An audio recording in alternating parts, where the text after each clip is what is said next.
any meeting in order, Village Clerk, please call roll. Burgess. Here. Morton. Here. Myers. Yeah. Poskett. Here. Washington. Here. All right, move down number 2, Sauk Village Act, trustee Williams.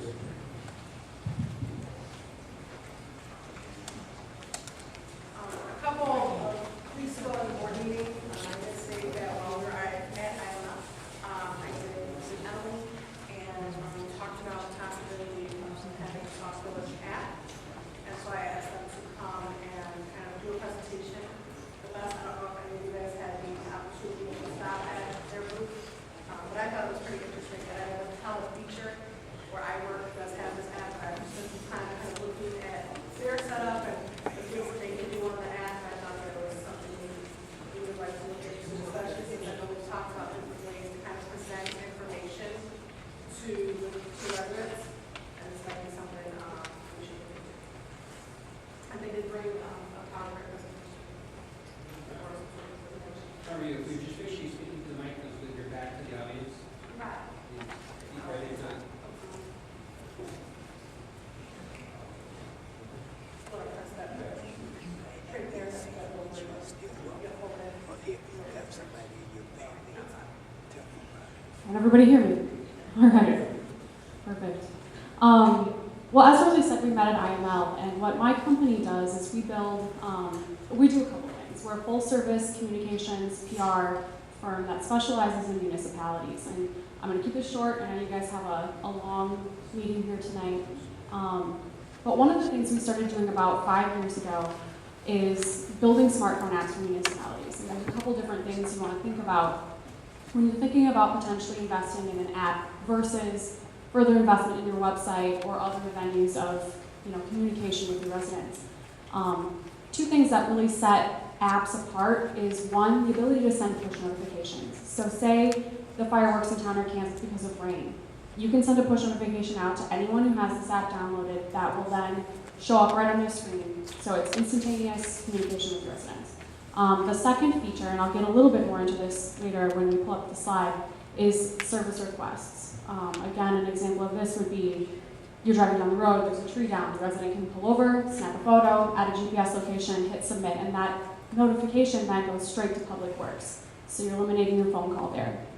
Another thing that apps can do really well that really sets them apart from, again, a website is they can become a tool for your community at large. And I'll show you a couple different ways that they can do that. So if you want to take a look at the screen here, all of our graphics, everything on our apps is completely customizable. And that's one thing that I want you to keep in mind as we go through these slides. Everything will become customized to your community.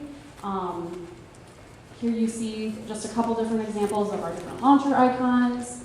These are some splash pages. And all of the features are also widely customizable. So again, as we go through these, keep in mind that just because you don't see it on the screen doesn't mean we can't do it, and it doesn't mean it would necessarily even be able to touch. As you can see up there, that's our directional push notifications. On the left is an example of what that would look like when it pops up on the user's phone. On the right-hand side there, with our push notification service, it does something that some other companies are not able to do, and one of those things is called directional push notifications. So you can see there, the user has a list of items or entities that they can sign up to receive notifications from. So say you've got a resident that's only interested in library updates or updates from the school district. They can sign up for those updates and then not get them bombarded by necessarily the park district or anything that they're not interested in. On this screen here on the left, you see an example of our service request form. And I'm actually going to pull that up here on my iPad and pass that around for you folks to take a closer look at. So you can go ahead and pass it around. And like I said, it's just a good way, most residents aren't going to go home, look up the number for Public Works, and remember to make that call. But they will pull out their smartphone, click, snap a photo, add a GPS location, and send that in. So it really streamlines that particular service. On the right-hand side here, you can see an example of our business directory. And that, again, is something that's a little bit unique to apps. We have the ability to put together a directory. A lot of communities partner with the Chamber of Commerce on this, and it becomes a tool for your community at large. And that's why feature Beecher was having a problem with, people going outside of town and spending their money in different places as opposed to keeping it right there in Beecher. And this was a way that they could really advertise what the community had to offer. All of our apps have touch to capabilities. So all phone numbers are touch to dial, addresses are touch to map, emails are touch to email. On the left-hand side there, you can see an example of our touch to add calendar. This is Liz, this is my associate Liz. Traffic was terrible. Terrible, made the mistake of taking 294. Should have listed you. Right. So on the left-hand side, you can see there's an example of our touch to add calendar. Again, you can add multiple entities to this. I believe the one up there on the screen is Buffalo Grove. They pulled in 9 different units of local government into their app. So you can see all the schools, you can see the park district, the township. You can add whatever you would like to that list that you would like. And then users can go in, they can search by entity, they can search by month, they can click that item and then add it directly to their phone's calendar. Again, an aggregator of all your community events like that probably doesn't exist somewhere on the web. So this is something unique, and it requires no double entry for you folks. We do everything as automated as we possibly can so that this isn't an extra, ton of work for anyone on your staff. Once it's up and built, it runs pretty much on its own. Here you can see we can just do a lot of different directories. You've got your elected officials directory there on the left, department directory on the right. Again, all of the information in these directories is customizable, touch to dial, touch to email. So you really give people a lot of accessibility that way. Social media is all integratable, and something a little bit different about the social media on our apps is that it opens within the app. You're never taken to Facebook's tool or Twitter's tool. It always opens right there within your own app, same with YouTube, so that the user then backs out of that module and they're reminded that, oh, we've got a newsfeed that we can look at, or we've got a calendar that we can go to, and it just encourages people to stay within your tool a little bit. And then this slide here is just a couple examples of what people can do to keep users coming back over and over again, because that's a question we get quite often. It's all right, we built this great tool, how do we get people to use it? You use changeable content. So you can see there on the right-hand side, the Village of Schiller Park did a coupon program where they partnered with local businesses. It was free for the business to participate, and users could go on and use those coupons. In the middle, you've got a special event. That is a module on the Beecher app, where just on a monthly or bi-weekly basis, they rotate that module out there. All of our apps are tablet compatible, so obviously iPads, Google tablets. We run on BlackBerry as well, even though BlackBerry's dying. And the only platform we don't run on right now is Windows Phone.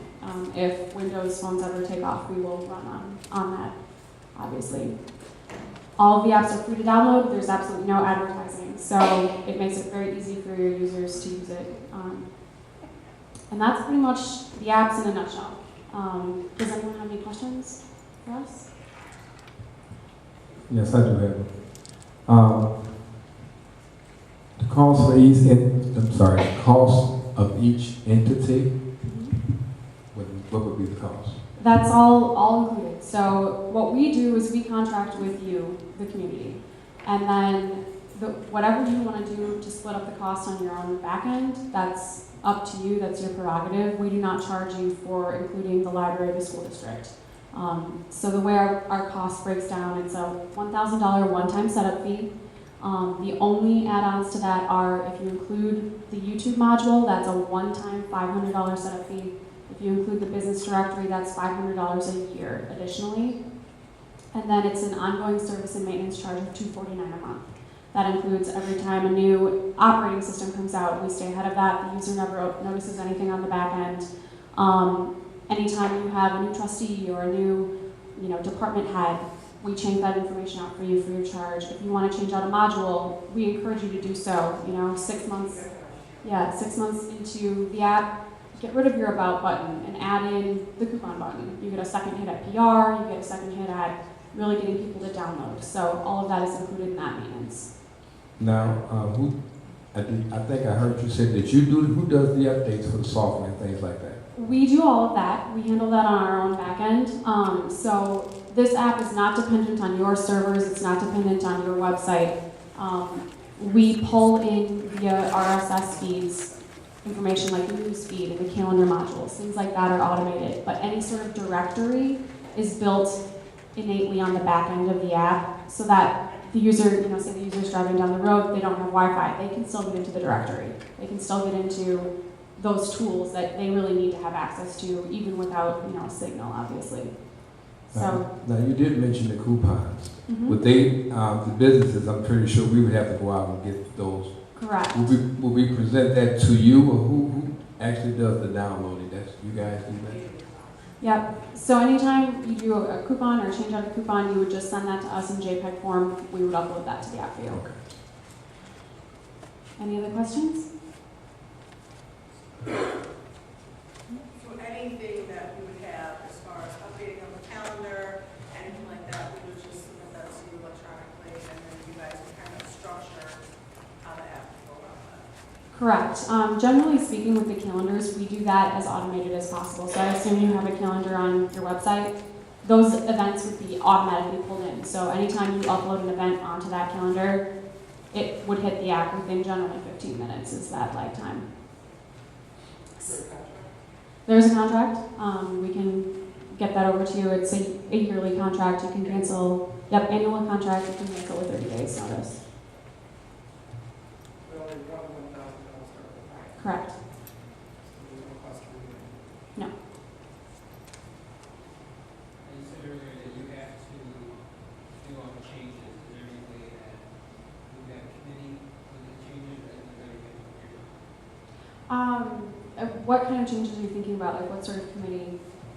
Like the public relations? Right. In terms of, structuring that content, they absolutely could have all of the say in that. We're the people that actually have to upload it into the back end. And we keep it like that just because there's a lot of things you can do back there that can obviously cause the app to go down. So we want to keep that responsibility on our shoulders, not put that on you. You do have access to the back end to send push notifications. So you'll be able to do all of that on your own. You don't have to go through us for that. But everything else, we kind of control that access to the back end in terms of coding and things like that. As far as informational, that was one of the things, I would continue to ask that it would go through the public relations committee, just like the website, just like anything on the Sauk talk, just because to maintain the same principles that we have on the other things, just so we make sure that the content that's going out to our residents is something that has been approved, and that process will be the same. And a lot of times, one of the big worries is from the IT department. They're like, "Wow, this is going to be a huge project for us." And honestly, most of the time, we work with someone like a communications committee or a trustee that spearheads it, and they funnel the information to us. IT generally doesn't have much to do with the process at all. Yes. Do data rates apply?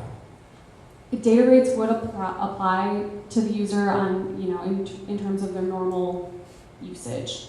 So if they're, using the internet when they're on the app, then yes, that would apply to them. And then how would they get the download? Would it go? You would have something that you could.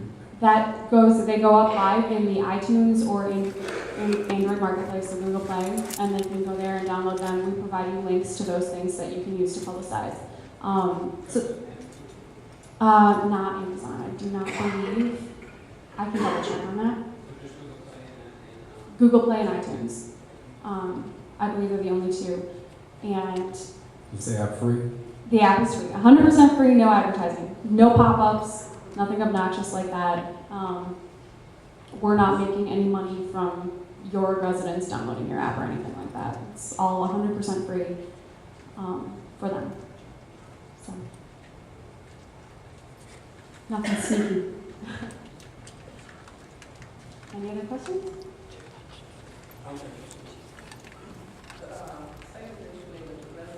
Can't hear you. Did you make the statement that the residents, or did you elaborate on that when you said that if you see a tree down, that you could call Public Works directly? So our sort of way of thinking about the service request form is, say you're driving down the road, there's a tree down. Most residents, anybody who has this tool downloaded can use it. It's not geographically bound. So say you've got a big event coming to town and you want to promote that through the app, you absolutely can do that. You can encourage anyone across the country to download this and they can use that tool. But, you know, the way I'm not sure, are you worried about spamming? Does it push it directly to an email to the? Yes. To the call? It sends an email to whoever you would designate the recipient to be. So, If they click on Downtree, I saw you had different ones, you could click on Downtree, Washington. They click on that link, yep, and they would put the information in, attach a photo, hit submit, and go to whoever. exactly. Exactly. So I guess that answers my question. I'm really asking, can anyone just, anything that they see reported to Public Works or to the police department? So you're saying yes? Yes. So any resident that's driving around that's got the app could immediately notify them without going through public relations? They could just directly Exactly. talk to those departments on their own? Exactly. Okay. That was just something that would take over the alert we have now. I don't think so. The Sauk Village alerts are flyers and lengthy bits of information. This is, could be used in addition to, I don't think it would replace them. And that's through email form. So this would be people who would be, some people prefer the workiness of the e-blast and the full-out flyers and things like that. Some people are going to prefer the fact that they can click on the app and it's right there on their phone. I mean, I read my e-blast on my phone, but it's right there on the phone and you can get that direct. The way that like the Beecher one had it set up was they had like in the month of October, there's bullet points, and I'm a big fan of bullet points. So it had like, you know, October 4th was such and such day, and this day is, and it was just a different format. And I think that some people are going to be much more apt to use the app because it's just quick, it's right there on the finger, it's right there with your fingers, you've got your phone in your hand, I mean, at least I do all the time. So to me, this is something that I think would kind of cut some time and get the information out sooner. I think it's just a really quick, neat, dry, no questions asked way to get the information versus maybe the Sauk Talk where it's got a lot of information, a lot of opportunity for flyers, like the e-blast. It's just a different format. And I know that we've talked many times about how can we get information out to residents. You know, maybe they don't get the Sauk Talk because that doesn't get mailed to everybody's homes. People know about the e-blast, but not everybody has signed up for it. So then they're confused about that. And then, you know, we don't have, the marquee is a good tool, but the marquee, only one thing can go on the marquee at a time. You know, 2006, I tried to raise money for an electronic marquee to have more things coming out. That didn't happen. This is a way to condense a lot of information into one centralized space. But your push notifications are more like a quick text. Correct. It's going to pop up more like a text than you do now. Correct. And you can always in that push notification say, hey, you know, this just came out. Go here for more information. Right. But it's safe for long, right. out flyers and everything. It's just, like you said, the bullet point real quick. You know, don't forget about the meeting tonight. No shall set on fire. Correct. If there's an accident somewhere to reroute traffic or something like that, something that would be kind of an important bit of information. Fireworks is great, you know, something that's really important that you want to get out as soon as possible. This is going to be a lot easier, a lot quicker than coming back, maybe typing a whole bunch of stuff on the e-blast, things like that. And a lot of people don't have smartphones. A lot of people don't have computers. Some have one and don't have the other. So they each have their own purpose. This is a specific purpose. Lots of information in one space. Condensed. Any other questions?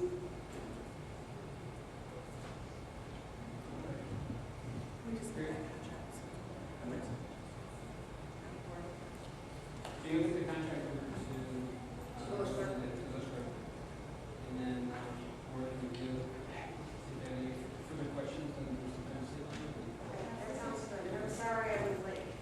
I attached the village clerk's email address to the last email that I sent you. So if you want to just, if it's, I'm assuming you have an electronic form.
discussion on broken fire hydrants, trustee Burgess. Thank you, Mr. Mayor and board. I would say about three and a half years ago, we had applied for a grant to get the fire hydrants fixed. And now I think I just saw today that we did get some money, but there's been an ongoing concern from the residents. I know I've talked to a lot about the fire hydrants, about them being out, and what can we do and what will we do to try to make that happen, and also about the B boxes. Now, the residents didn't talk about the B boxes. That's something that we had talked about ourselves at board meetings and in discussion when we talk to each other, that we need to get the B boxes fixed so we can have the capability of turning on or off water as need be. I did ask, and I did talk to a couple of the department heads, the fire department and also the public works, and asked them to come out today to give us a quick summary of what it would take. First of all, to let us know how many fire hydrants that are out. Second of all, B boxes, and give us a quick summary how much this would cost with labor to try to start doing this. The reason for that is I know that we have our water fund, and I would think that we would try to utilize that, especially for the B boxes, even though the grant money is coming in.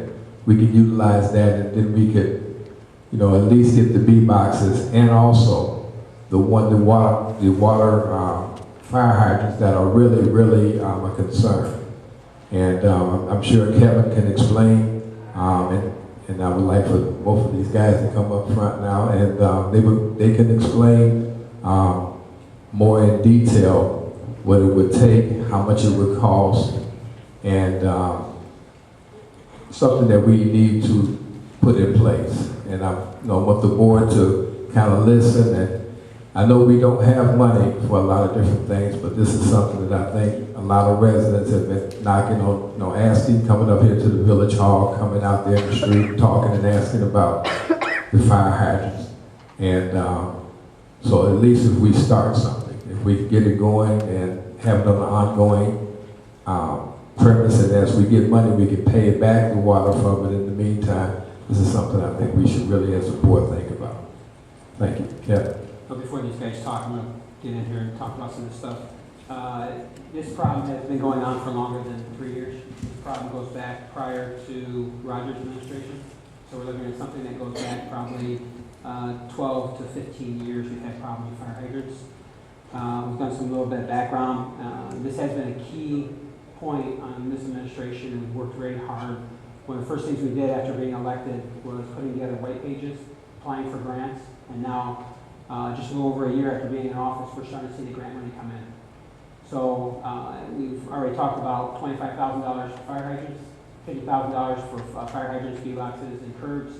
Of that money that we applied for, we've already received $18,000. So I just want to make it very clear. Of the $18,000, we've already purchased 7 fire hydrants, which should be coming in.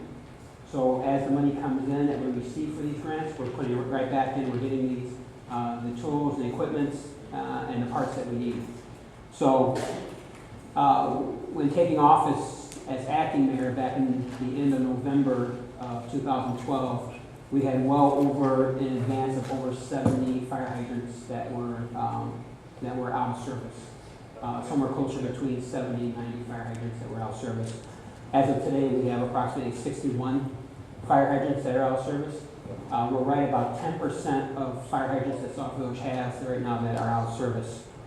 Of the 61, just so everyone realizes that since taking office, that we have repaired or replaced 10 fire hydrants, and then we now have parts. We still have 3 more fire hydrants that are ready to go, and we also have parts because we're able to take parts off those fire hydrants that we replaced. We have enough parts to repair 6 more fire hydrants. Plus, we have an additional 7 fire hydrants coming in. Like I said, since taking office, we've already repaired 10 fire hydrants, and we're working on a plan to go together about where Kevin's group as they can, will repair fire hydrants that need to be repaired and replaced throughout the week. And we've already approved overtime on Saturday to go in, and especially on the replacement of fire hydrants. We've already approved the overtime for Saturday on that. We already talked about, we applied for grant money. There's more than just the $25,000 and $50,000 that we applied for. We applied for a $1.8 million loan, or grant, not a loan, a grant through the state. We applied for $5.8 million through the state to fix all of our infrastructure, which includes roads, curbs, and also includes our pipes and stuff in the ground. So the governor, one of the first things we did was working with our engineering company, Robinson Engineering. We put together white pages for the governor. They've been on his desk, and we constantly keep them before him through our state representatives and through our lobbyist group. So he's every time he sees their face, the Sauk Village is reminded that with these white pages, the white pages included which streets need to be repaired, locations, photos, costs, everything was included in those white pages. So there was a complete breakdown, what we call shovel-ready projects. Some of the other things we've worked on since becoming mayor is working with Public Works and Fire Department, identifying fire hydrants that do not work. As we go through, if the fire department comes across one, if Public Works comes across one, the fire hydrants, the tops of them are painted white. That makes it so that the fire department knows that when they pull up, if there's a fire hydrant that's painted white, not to go to that one, they go to the next one. So, yes. Just, we're gonna change that all over, so it's not anybody seeing us, spray painted. Okay. We can't hear. Right. So they're working on getting something that's more clear, in case anyone goes up there and spray paints it or something. So again, that's something that we have put in place. The other thing now is all the engines now have new wrenches. We went from the little small ones that the fire department was using to the large ones, the same ones that the public works department is using. We also went through engineering. We've got our water atlas is now complete. So we have the water atlas that points out every single fire plug that we have throughout the village, and we're working with Public Works and the fire department, identifying those. Kevin already knows that there's a priority where we need to work on that. The other thing, going back to 2009, fire department has had a mutual aid agreement with surrounding fire departments. That goes back to 2009, if I remember right. Is that right, Chief? And with every single fire, there's 2 tankers that are dispatched to Sauk Village. We know that one automatically goes to the fire, which has about 3,000 gallons of water, and the second one comes into Sauk Village and sits at the fire station in case there's another fire. So the fire chief is working closely with all of our other communities. So I just want to make sure we make it clear that there is a lot of things in the works. There's a lot of things that we're working on. And again, this is not something, someone may think that it's only within the last couple of years we've had problems with fire hydrants. It's not true. Sauk Village has had problems with fire hydrants for years, and we're not the only community. We've reached out to some of the other communities to find out some of the problems they're having, and it would very much surprise you. We're at currently right about 10% on fire hydrants that are not working right now. We're taking office, Chief, what were we at? We're about 15, 16%. About 17% of fire hydrants when I took office were not working here in Sauk Village. So our goal is to get that down. A number I could probably live with, actually I think we could probably live with would be 5%. In reality, we want 0%. We want every single fire hydrant working. So every year we continue to work to get that number down. Some of the other communities, they're way over the percentage of fire hydrants that are not working in your community. This is an issue that we're seeing statewide. So I just want to make sure that the residents know that we've got 2 great department heads sitting here, and they've worked great with this administration. I appreciate all the work that you guys done. Number 1, to identify. Number 2, to come up with a cost, prioritize, and start repairing as needed. So, I don't know, Kevin, if you want to. Just a second, Mr. Mayor. Just 1 second. I understand everything. First of all, I'd like to apologize to you 2 guys for having you come. I did not know that. You didn't have to come, I did.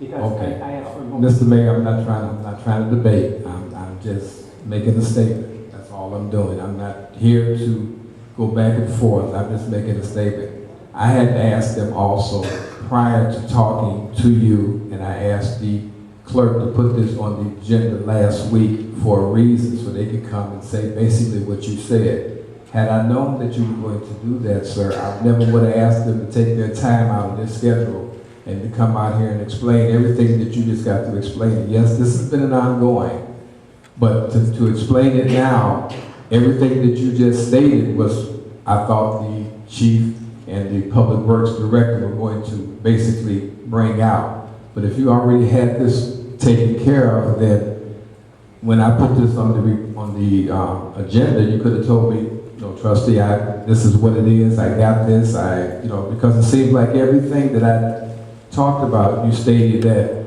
okay, this is how much we're going to spend. I mean, these were the things that I asked them to give me, how much it was going to cost, and we could look for other means to fund this. But now it's fine. I appreciate you guys coming out, but basically what you're going to basically say is everything the mayor just got to stating, and that's what I wanted the residents to hear. But that was the reason why I asked to put this on the agenda, the reason so we could, because people are asking questions. And if this was already prepared, Mayor, then we should have talked about this ahead of time before I wasted these guys' time for coming out, because that's basically I wanted the fire department to let the people know that what's going on in public works, to also let them know that that they're working on this and that. But I didn't have no idea that you were going to give the report that I was going to ask for them. But again, thank you very much. Well, Trustee, very good point, because if you would have came and talked to me, we could have remembered all this, but you did not. You went to the village clerk and asked for it to be put on the agenda. Yes, I did. I asked for it to be put on the agenda because I thought it was something that we needed to bring up, but at that time was last week. You could have called and said, trustee, I've already done this, I've done that, and I've got a report compiled already. I'm ready to go with this, and we didn't have to do this. We could have just talked and had a discussion instead of saying discussion of fire hydrants, trustee Burgess. I didn't give a report, you did. So I was just bringing it up. I just wanted them to bring it up, but that's okay. Thank you. That's fine. How about Chief, you want to start? You have anything you want to add? One of the things. You better use your mic for you to yell at. Can you hear me, Judy? One of the She things can't hear you.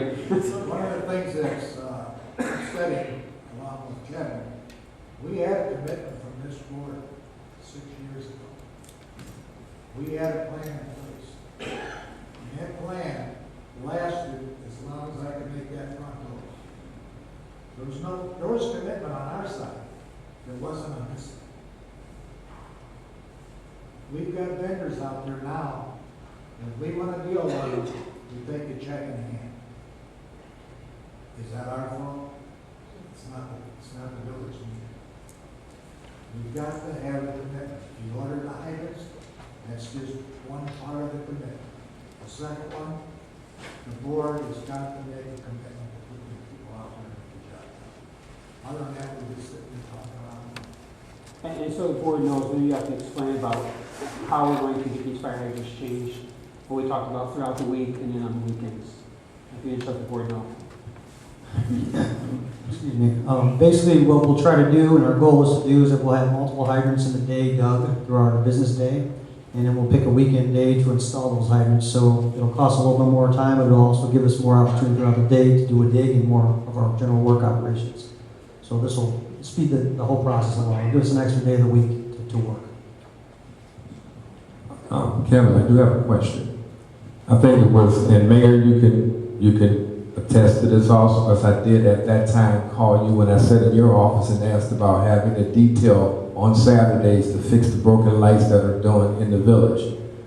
And I sat in Kevin's office and asked him, and correct me if I'm wrong, how much it would cost and what would it entail to get a crew out here and how long would they have to do to get these lights on, because the people in the village are complaining that their lights in front of their homes are out. You gave me a figure, you gave me a time frame. I called you, Mayor, and asked you, would you okay the overtime? Is that correct? Okay. And you did. So now we're doing that, and then we're doing this. Which one are we going to make more of a emergency or more of a priority? Which one are we going to make more of a priority? The lights at this time or the fire hydrants? I would say hydrants are a priority, and what we try to do with the streetlights, the overtime we did spend, we worked on a couple different scenarios. We did fix one of them, we partially fixed another one.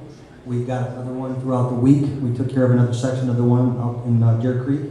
We just have one more section that we have to rent or borrow a trencher to retrench the line in. So that'll be done, and then it's a matter of. No, I'm not talking about just Deer Creek, I'm talking about throughout. I understand, but there's step by step. I told you there was priorities in electrical products. Right. The street lighting day to day, we can go to a street light, we change a bulb, and a photo out, it takes no more than an hour.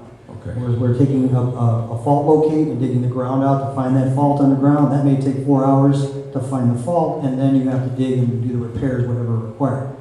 Two of those locations, we had to take the poles down in order to get to the wires in the pole. Normally, we don't ever have to do that. So it's going to be priorities fire hydrants, but we're also going to fit in through our week and through our scheduling to make sure that we put those in those priorities too. So they might be, one crew might be sitting there to dig the hydrant, takes 3 guys to install, 4 guys to install. I might have 2 guys fixing the wire. So we'd still use those 5 to 6 guys max on that job, but sometimes we'll split up and then they'll shift back over for the finalization if needed. Okay, the reason why I said because as of today, a resident came and Trustee Myers was right there when he asked about getting lights fixed on his street, and I told him exactly that we had a crew out there on the weekends doing the lights. So he did come and talk to us today, and I just happened to be right there, and Trustee Myers was there. He asked when can he expect, and I kind of gave him the answer that we do have a crew out there on the weekends, and I don't know how the priority is for your particular block or your particular situation, but they're all going to be taken care of. And so that's why I was just asking that. And a lot of depends on weather too. Yeah, we wouldn't do it day-to-day street. No, right, I was on the weekend. We would do the weekends for That's what I told the them. faults. I mean, if we're gonna do a bulb, I can get so many done in a day. I mean, we could probably get a good 10 light fixtures in one day, fixed with just bulbs. One of those jobs might take that whole shift to do it because of what's involved. So after hours, we'll definitely do the harder jobs because those are the ones that are taking us the longest amount of time. And with the priority right now, it's gonna take at least 2 weeks for these hydrants to come in. We do have hydrants on that we can work on now, but that'll be 2 weeks that we can utilize to do some of the other electrical work that we're gonna get off the plate. Yours is the 3rd or the 2nd of the 3rd, it's gonna be done. And then we have one of the small fault on 219. And that should be the fault problems. And then the street lights are just day to day. We do those when we go out. Now with the fire hydrants, and Mayor, I'm asking you, with the fire hydrants, after we exhaust this money, are we going to stop and wait until other money comes, or are we going to continue to move forward with the fire hydrants and the B boxes? I mean, I understand this money was for both. Are we going to wait until we get more money, or are we going to keep moving forward and replacing B boxes and purchasing them after we put them in, or in the fire hydrants also? No, I think you bring a good point, because the goal is to continue moving forward. When it comes to doing this, again, we just purchased 7, right? We just purchased 7 of those, so let's go ahead and get those moved, put in the ground. Probably when we get down to like we're currently at, like the last 2 or 3, hopefully we'll have additional grant money coming in. We'll be able to take that money, go out and buy and purchase more, so that we constantly have fire hydrants and stuff coming in. The number that we were looking at was about $100 and some $1,000 to replace the 61. 158 is for just buying hydrants out. 150. That's just for buying. That's just for Right. And if you want to look at with the overtime or the splitting, then you probably almost say it's right about another $150. What is it per hydrant? I mean, maybe. With everything that we order on with the 5-inch storks, now that we're putting on for everything for the fire department, they're roughly $2,610 with a new valve. Okay, that's per hydrant. Okay. That's something I forgot. This is what I asked you for, and I see why. Okay. Okay. And for B boxes, we're just going to buy a bunch of the supplies for the amount that we have contracted for the grant, which is roughly around 20 repairs. We're just going to buy it outright. It shouldn't be that much. Okay, this is what I asked for, but I see now what happened. Okay, so this is what we're looking at. Because what I'm saying is, once we exhaust this $18,000, I would hate to stop if we're going there. Quite naturally, I know weather's going to be prevented. I understand that in the wintertime, but when we start back up and knowing how grant money doesn't come in as you want it to come in, what would be our alternative means to continue to keep doing this, because this is a safety concern of the residents. And then also with the B boxes, it's something that we need to take care of, because it's something that we can have the control of the water for each and every house. So I just, that was the reason for this, so we could, as a board, come together and try to figure out alternative means of financing once this money has been exhausted, and that's what the reason for. Thank you. Again, we have to make sure that everyone realizes that we're constantly putting stuff before the governor's office, we're constantly putting stuff between our state representatives, and even though we're thankful for the $25,000, $50,000 grants, of the $75,000 total, we've already received $18,000. But we constantly, in fact, I just, was it last week before last, talked to State Representative O.J. Sims when he was here, talking about, again, we still have stuff that needs to be done. We still need fire hydrants, things like that. So we talked about infrastructure, we talked about streets, and again, it's constantly staying in front of our state reps, it's constantly staying in front of our governor. We're providing all the information to our lobbyists down Springfield, so they're down there in front of them all the time too. So again, we're seeing some great things happen, especially with the governor just signing the 4th thing for King of Sauk Village. It's starting to work. We're starting to see stuff, but we'll continue staying in front of it. Yes, Chuck. If we get the commitment on these, coming in, make sure that they stay. Oh, they are.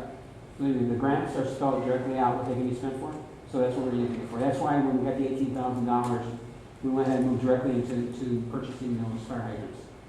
So we know for sure that $25,000 was for the fire hydrants, $50,000 was for B boxes, curbs, and fire hydrants. So the $50,000 is a little bit more flexible, but that first $25,000 was strictly for fire hydrants. And in fact, when we sent all the stuff to the governor, we put everything together. Right. Can't hear you. Yeah, right. No, but I mean, when it comes to anything, Mohan has been working very close, watching the grant money come in. We're making sure it goes directly to the grant, and it doesn't get put into a general hole. You know, everyone's worried about the general fund hole. We're making sure that money is spent exactly what it's for. That's why, you know, over on Jeffrey, when we got that $23,000, I think it's $23,000 from Enbridge, we moved directly into getting those streets repaired and getting that paid. When it comes to the grant money coming in for fire hydrants, as soon as it came in, we sent ordered those fire hydrants right away. So that money is getting spent for whatever it's coming in for. So, and then I stand Mohan assures me that's what we're doing.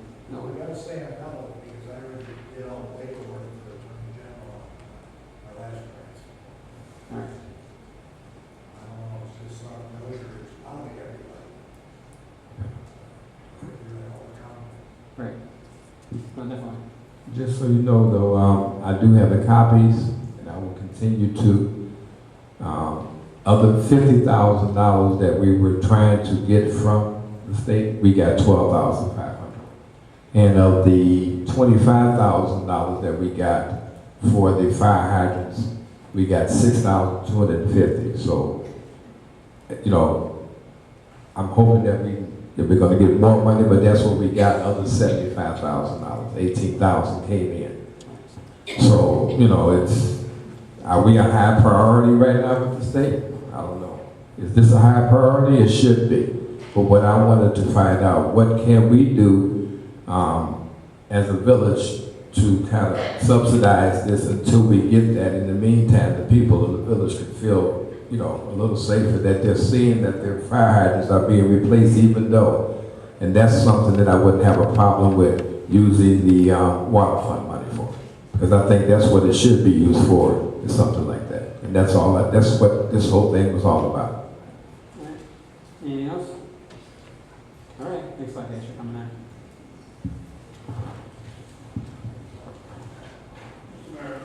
Trustee.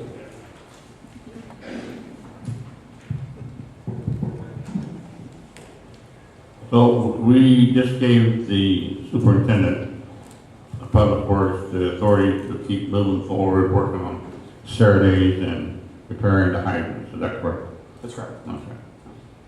And like you said, they're doing a lot of work on Saturdays. They do with the lights, you know, we get fire hydrants. There's other things that we're doing, things that take up a lot of time, where they get those done on Saturday, where they're trying to get a lot of little projects done throughout the week. So, Kevin, can you keep us updated on if you get any done this weekend or coming up weekend at 1, 2, 3, 4, what? Keep us updated. Thank you. All right. Item number 4, intergovernmental agreement between the Village of Sauk Village, Cook County, Illinois, County of Cook, Illinois, for provision of environmental health inspectional services for the period of December 1st, 2014 through November 30th, 2015. This is our health department inspections. I wish I had the packet, the trustee.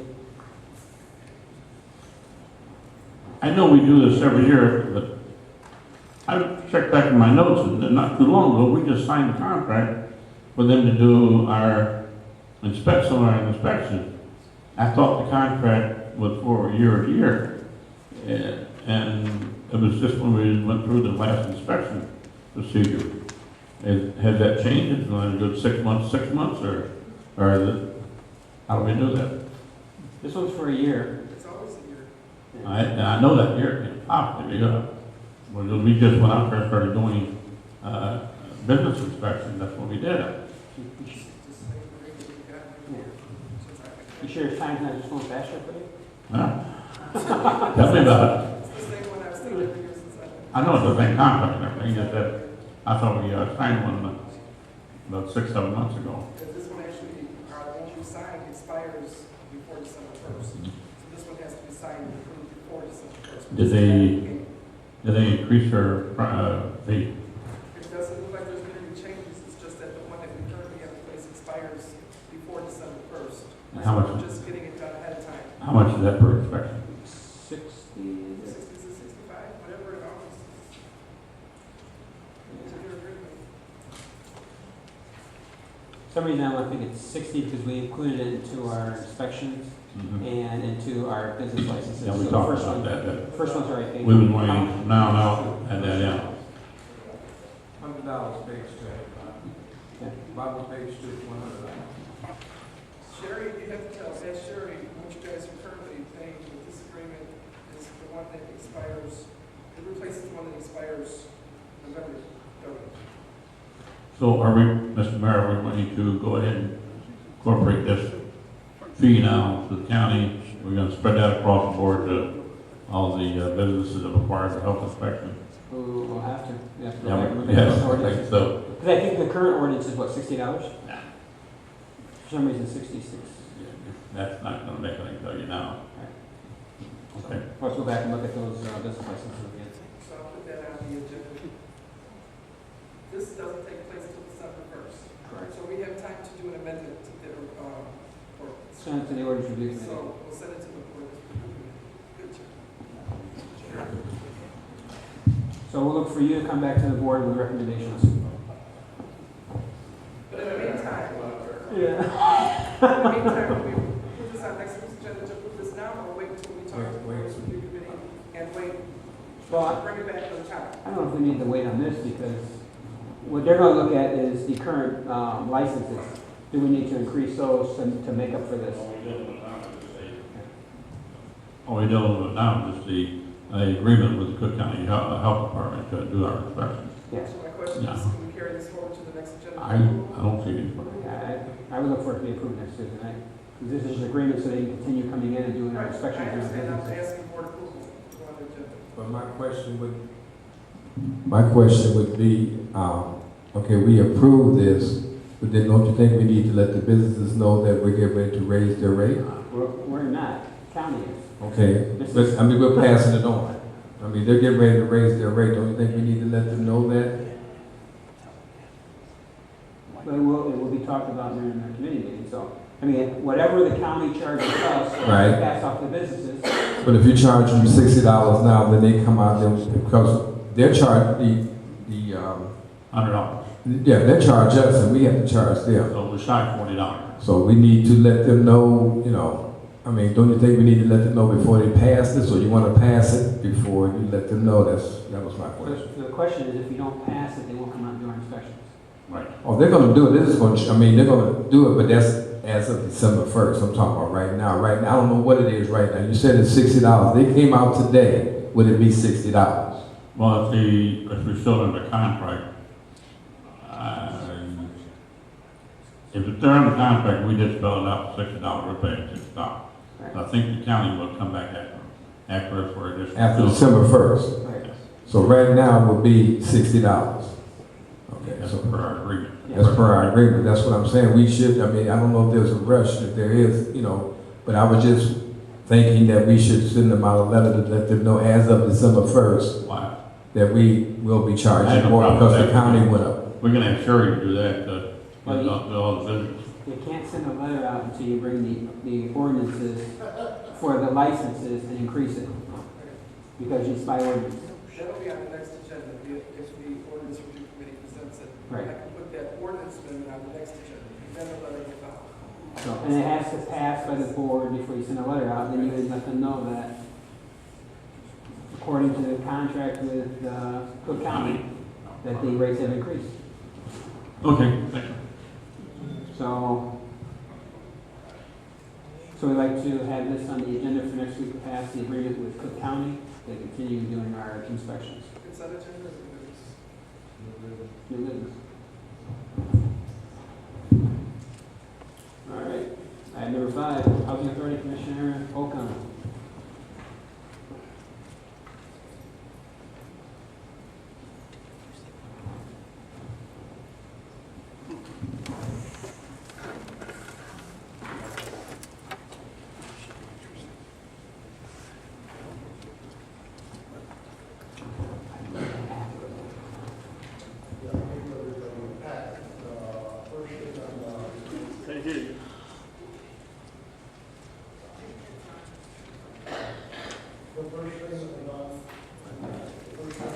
It's not on.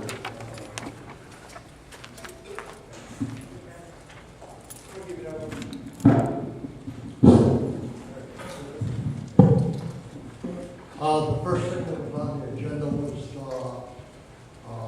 IRID, and this was the one where I had contacted IEPA at the Millennium Reserve. They had given us a packet that told $50,000 grant through IEPA for illegal dumping.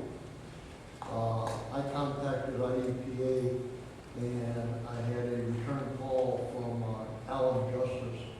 who is the director of the program. And he sent me this PowerPoint that I printed out for everybody, pretty much explains the program so you get an understanding.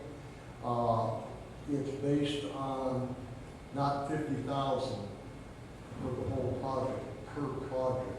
And it can be anywhere as small as 2 or 3 projects, up to 25 projects at a time. And all we put in here, we put in basically a cover letter that could go out. We put in the different things, the categories they're actually looking for. And then an example, I used the Cottage Grove one that everybody wish I put in the note. It was condemned in November of 2012. Those are the type of sites they clean up. I went over and looked at Lincoln Lansing Ditch and American to the Draw and had SWAT clean Lincoln Lansing Ditch, so I added that one onto the project. This can be signed off by anybody, pretty much. There's a citizen complaint one, but what they would prefer is a public official, and that's why I sent it to the mayor and all the board. Basically, it'll fall back on me, Mr. Mayor, you don't have to sign off. Nice. But this, I think, is something that we could definitely use. It's an ongoing project, it has no time limit. It's scheduled to, as part of the Millennium Project, to go through 2019 and not change between now and 2019. So this could be used again, you don't. It can be used for burnout areas, destroyed houses, but SWAT's been quite busy and doing a fantastic job, I would like to say. Well, you brought that up, and just kind of, some of the residents don't understand what SWAP may mean. 2 weeks ago, I met with a representative from the Cook County Sheriff's Office. Cook County Sheriff's Office has 2 programs. One's called SWAP. The other one is the Neighborhood Rehabilitation Program. SWAP has come in. If you drive around town, you'll see they took care of the old hometown murals. They cleaned up all around that. They cleaned up behind Old Consumers. Working down through there, they cleaned up a little bit behind where Tony's is. They've also looked at a couple houses that are burned down houses. They went through, they cleaned those up. They got all the furniture and all the debris and what people have been using for a dump site. They got those areas cleaned up. That's what we used through SWAP. We also looked at the Lincoln Lansing drainage ditch. Of course, when I first went to them about Lincoln Lansing drainage ditch, because it is a separate taxing body, I had to give them the okay to contact Lincoln Lansing drainage ditch. So what we did is we showed them starting behind Fairway, working their way all the way through the entire village. And part of that is cutting down trees, mowing the grass, picking up the garbage. We got behind Fairway and there was everything from furniture to shopping carts, all kinds of stuff through there. So their job, again, it costs nothing to the village, so nothing to the residents. So they're coming through now in the neighborhood program. We've already given them 2 houses that have burnt down. They are going to be working with the county and with the state to get those properties. They're going to come in and they're going to demolish those houses. And some of these have been eyesores for some time. One of the houses we looked at was over on 215th Street, and the other house was over on 221st, between Shirley and Paxton, 222nd, between Shirley and Paxton. That house has been burnt down for quite some time. So now we're working with the county to go in there and demolish these houses. And what will end up happening is they will revert those properties to the village. So it didn't take too much of your time. One of the things I want that people have a misunderstanding on is the SWAT program. They basically, from years ago, Peck's bad boys, they violated some law, and this is how they look off. You have to speak up. But revitalization program, what people need to understand is whatever the revitalization program is a training program where they use inmates to do the work, but all the materials and all the labor costs come from the village. And if I'm not mistaken, that's why we elected to go to the SWAT more so, because Tom Guard actually would prefer people use SWAT first. Can you tell me what the issues? Spell it out. SWAP? SWAP. SWAP. I don't remember what it stands for. Okay. But it's pretty much people who are on some type of community Sheriff's service. something program? And probably, they're like on community service. Alternative, that sounds good. Thank you. The other thing too is we talked to them. Yeah.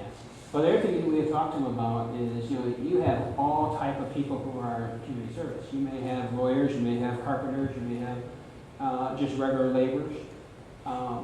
So one thing we sat down and talked to them about, if you have some of these skilled workers, depending on how long they do community service, we'd also like to use them in our community service, in our community center, where we can do some type of apprentice program, where we can do some type of training with our youth.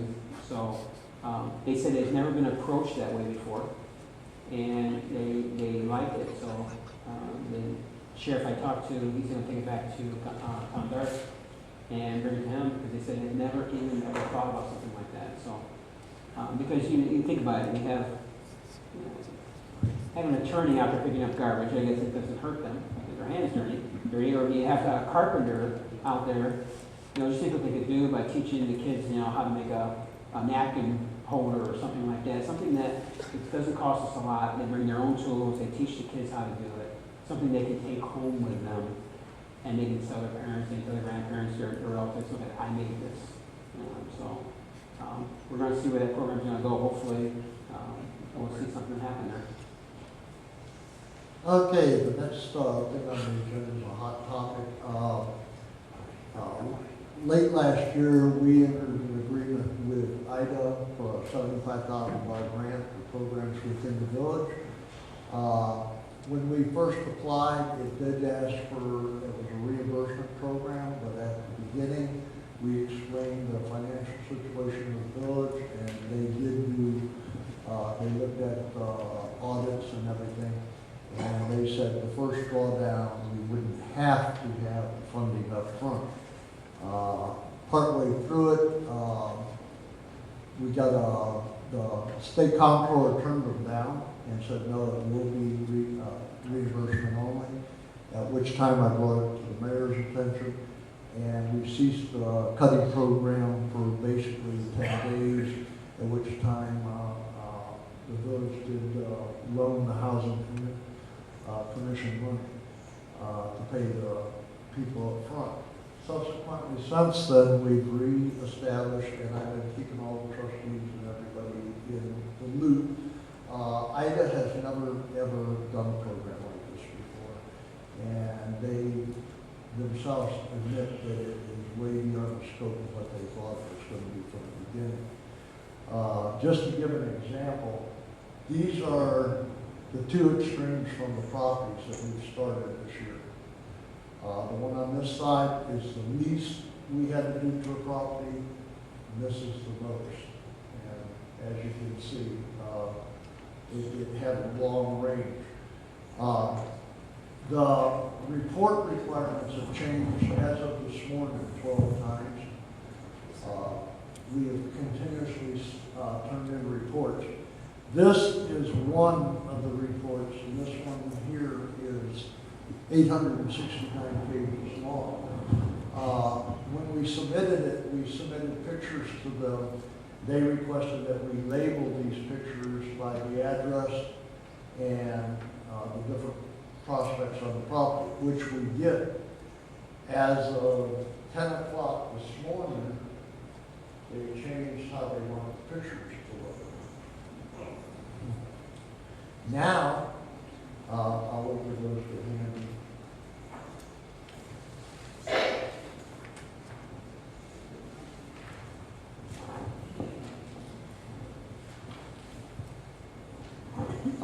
Now they want before and after shot, and they want the address printed in it. They said looking at it, they couldn't tell the difference between cut and uncut,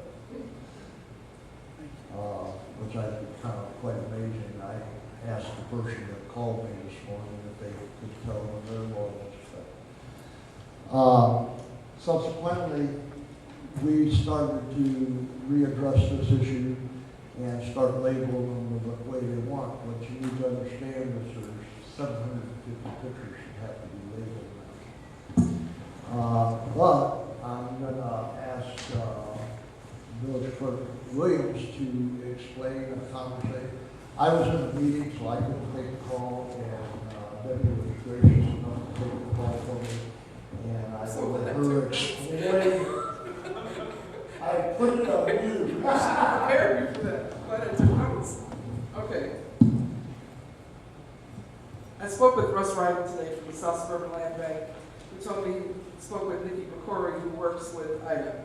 And they said that, first of all, they had to say that IDA has limited staff. They're a little bit overwhelmed by this program, but most importantly, that Sauk Village and Richton Park are the two communities that have just gone above and beyond and really done a fantastic amount of properties, and they weren't ready for this much work to be turned in from one municipality.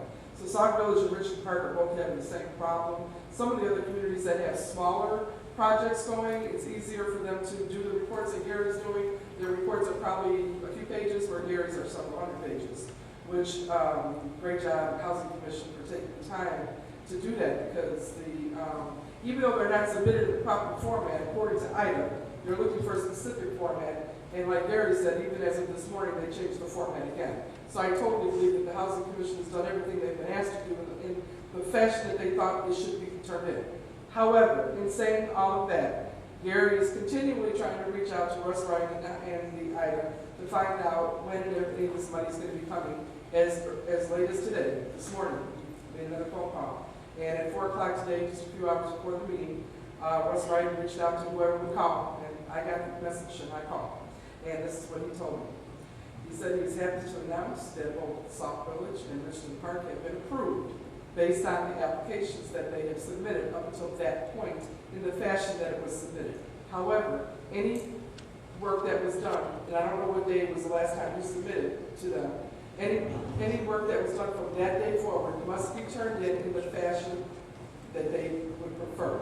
So That being said, the majority of everything that you've applied for up to this date has been approved. Now, let's not get too excited, because when I asked if there's a timeline for when the money would be received, of course, they said they had no indication. People who had smaller programs, just a few pages, that were approved immediately because it wasn't such a large scale as Richland Park and Sauk Village, those people still have not received their money. So it's a double-edged sword here, okay?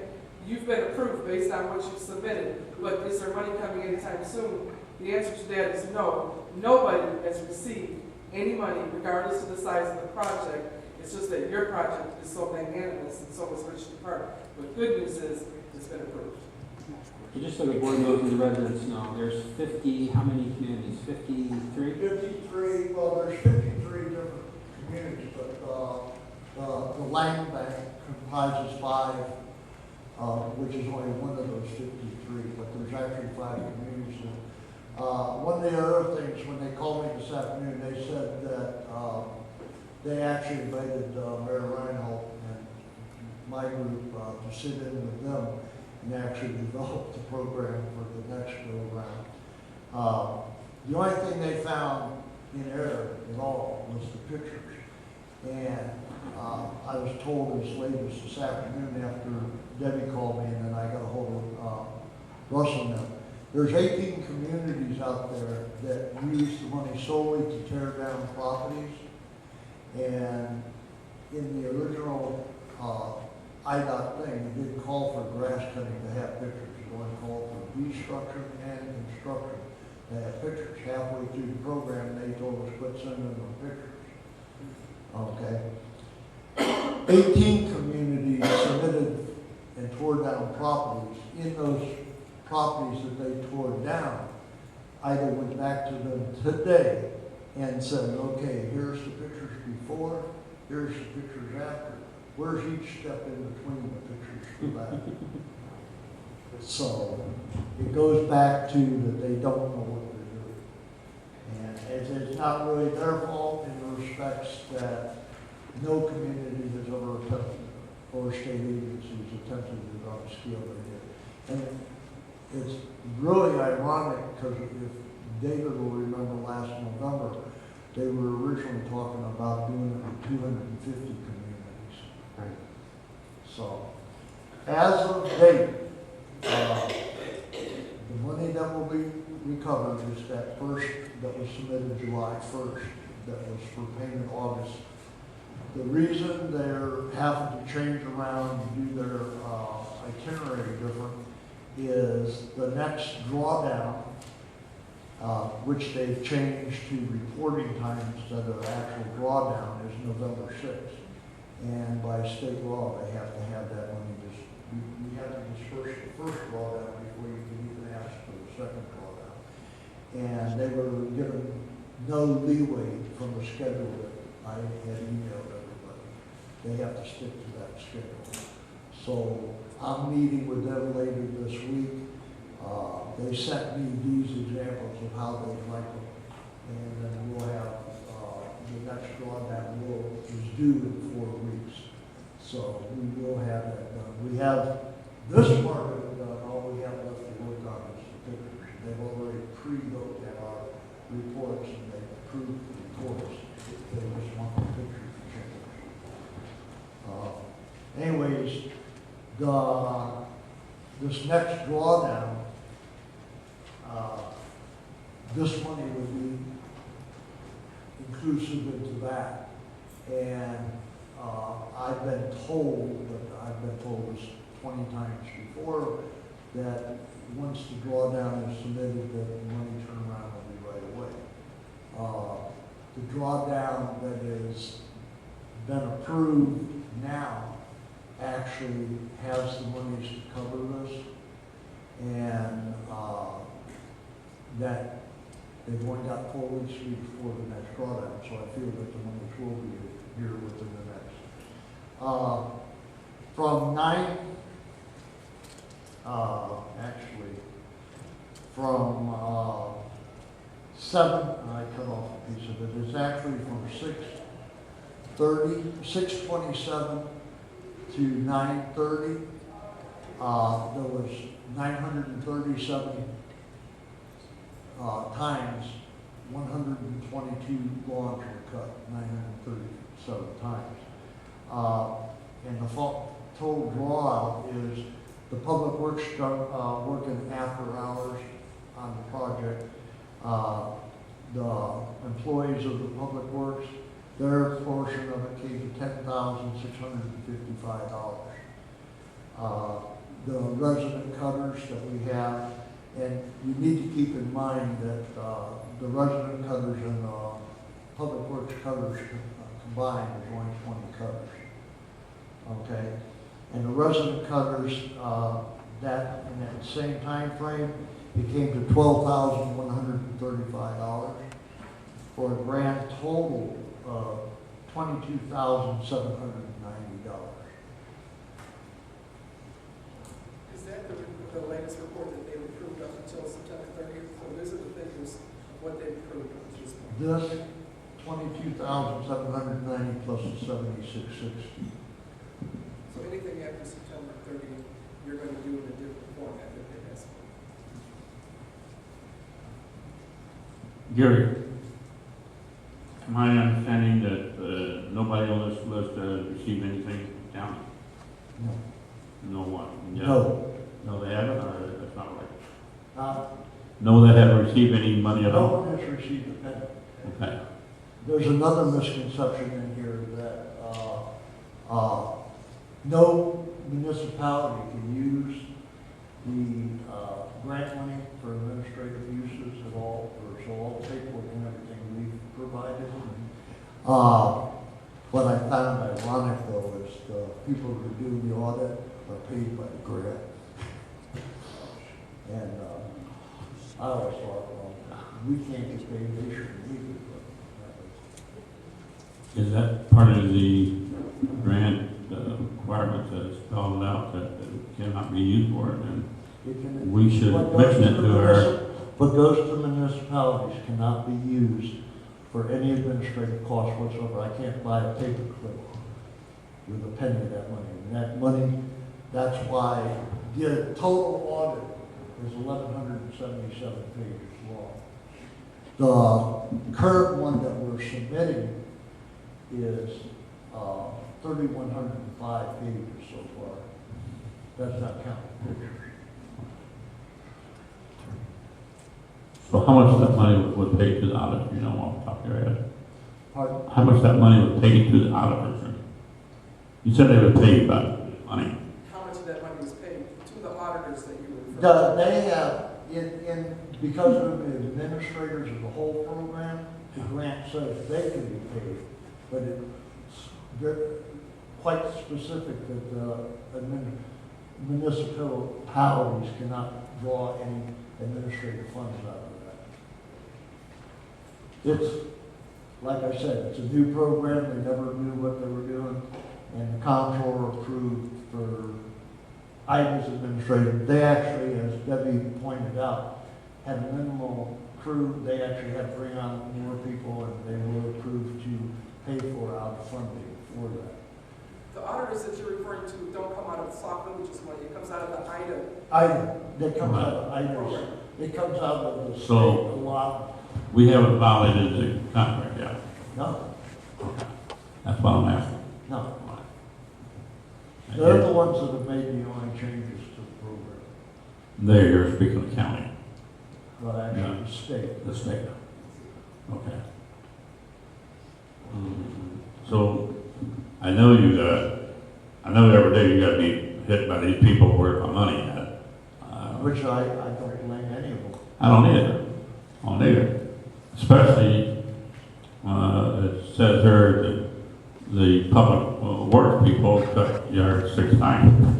And if they cut this down here on the bottom, if the residents that we hired to cut grass just cut it once a week or once every 2 weeks, I would be kind of upset too. What a lot of people don't understand is the residents that came onto the program in good faith knew up front that it would be not before August 15th. that they would be paid any amount of funds. When the state comptroller changed it in midstream, that's when I approached the mayor, and we paid them up to then, and then until they gave us specifics on how it would be drawn down. That's when I started emailing copies and keep everybody in the loop, so that any talks I had with Ida and any talks I had with Russ Ryder, everybody would be on the same page.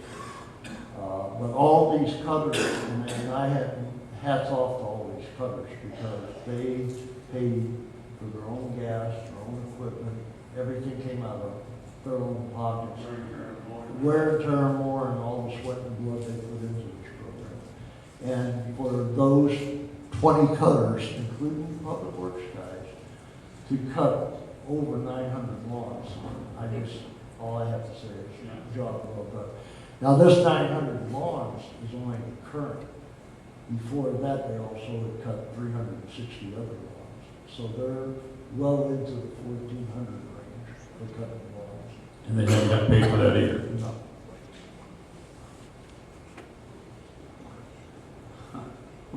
We need to look at that. I've been waiting for a firebomb any day, okay? We got to check on that. You mentioned this to our attorneys or anything? The state representatives have been pushing on L.G. Sims and Marcus Evans and Anthony DeLuca all went down there to bat for us, because it affects all their areas. Anthony DeLuca happens to have I think it's 9 or 10 communities that are under his umbrella too. They went down there personally, and they sent letters asking them to release them. They went to the governor direct. Right. Wow. But the program stopped now, right? It ended at 9:30. Yeah. So we won't see any more increase in This invoices is it or. for this year. Well, they did say, Gary, one thing I think I forgot to mention in the report, they did say if there's any money left over, it sounds like. Oh, yeah. It's Any usually money this left year. over, we gotta come up with a project of either restructure, it could be, and I would suggest, it be put towards, one of the burned out homes or something. So there's- Because in the end, There are a lot of projects we do. Yeah, It's like endless. the paperwork, there's less paperwork, less pictures, and they suggested that's what the balance of the money is used.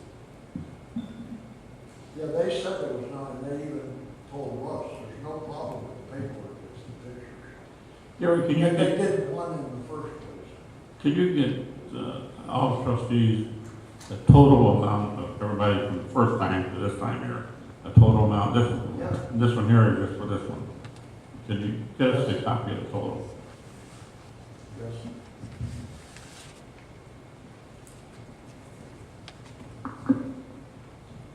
Trustee Burns? I have a couple of questions. Gary, first of all, the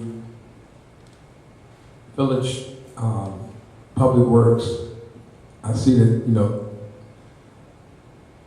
did they use village equipment to cut that grass? They used, this is their own personal equipment? That's good. Kevin actually went out and bought a zero-turn Okay, lawnmower. okay. Just before you go, the village, we only use total for this whole year out of the and we have to use it up by the end of the year. The $75,000 grant, we used $30,450. So the rest would actually, That's what I came up with, too. uh, That's what I came up with also. yeah. So if you figure, So you got another 40,000, no less than 40,000. you got $44,550 you can use. And this goes to what you were saying there, that can actually be used. It doesn't have to be construction. If you look at the master form, it can also be used, and we have to have the lawyers check, but it has 4 fire hydrants and stuff in it. That would be an additional $44,000. They take more money first. Sorry. That's okay. My second question was, you remember way back last year, you brought this to the board, and I think I asked the question, what's the cost, and could we see the agreement? And you said that, you know, this doesn't have anything to do with the village. The village wouldn't be liable for anything. Had I known then that it was a reimbursement contract, I probably would have had something to say at the time that we would, because reimbursement means that we pay first and then we wait. I know that the residents that did the cutting and anyone that was involved into that project probably was told that. But had I known that, I probably would have threw up a red flag to say, okay, well, and knowing grants, and I know how grants work, you know, if it's a reimbursement, they basically are going to reimburse the village. Had I known that, because that was back when we did the budget, and at the time I was asking to have this money put on the budget, but then it was, you know, said that you don't have to because this is $75,000 was going to be part of the budget because it was coming in. It was a, you know, so that's something that's, you know, I argued about at that time that we should not do that. We should do actual because that's arbitrary. Now here we are right now.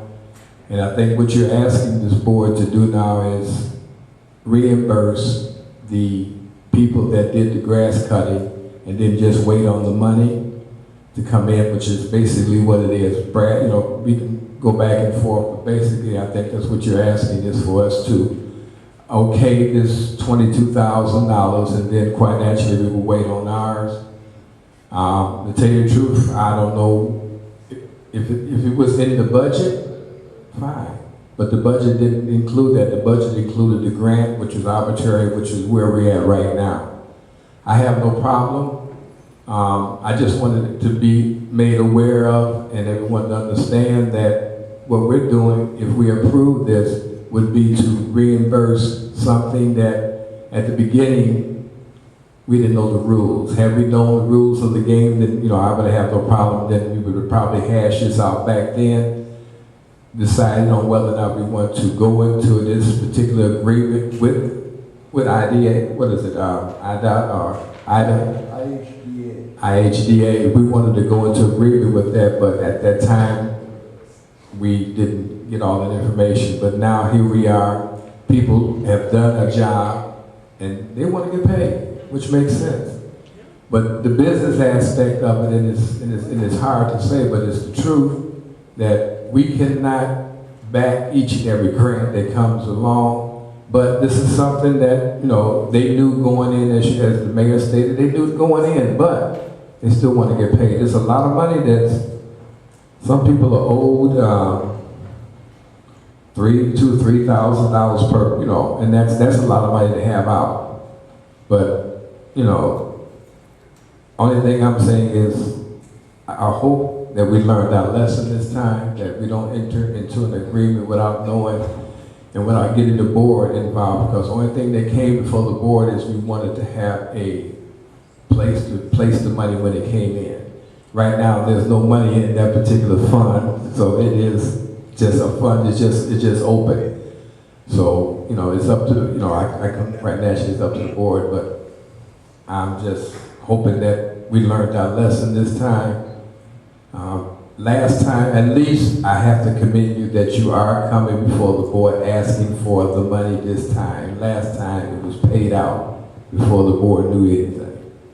So I'm hoping this time that you know, and I appreciate that you are actually coming to the board and asking for the board to make good on the promises that were done at the time. To answer part of your question, November, when I brought it to the board, it wasn't reimbursable.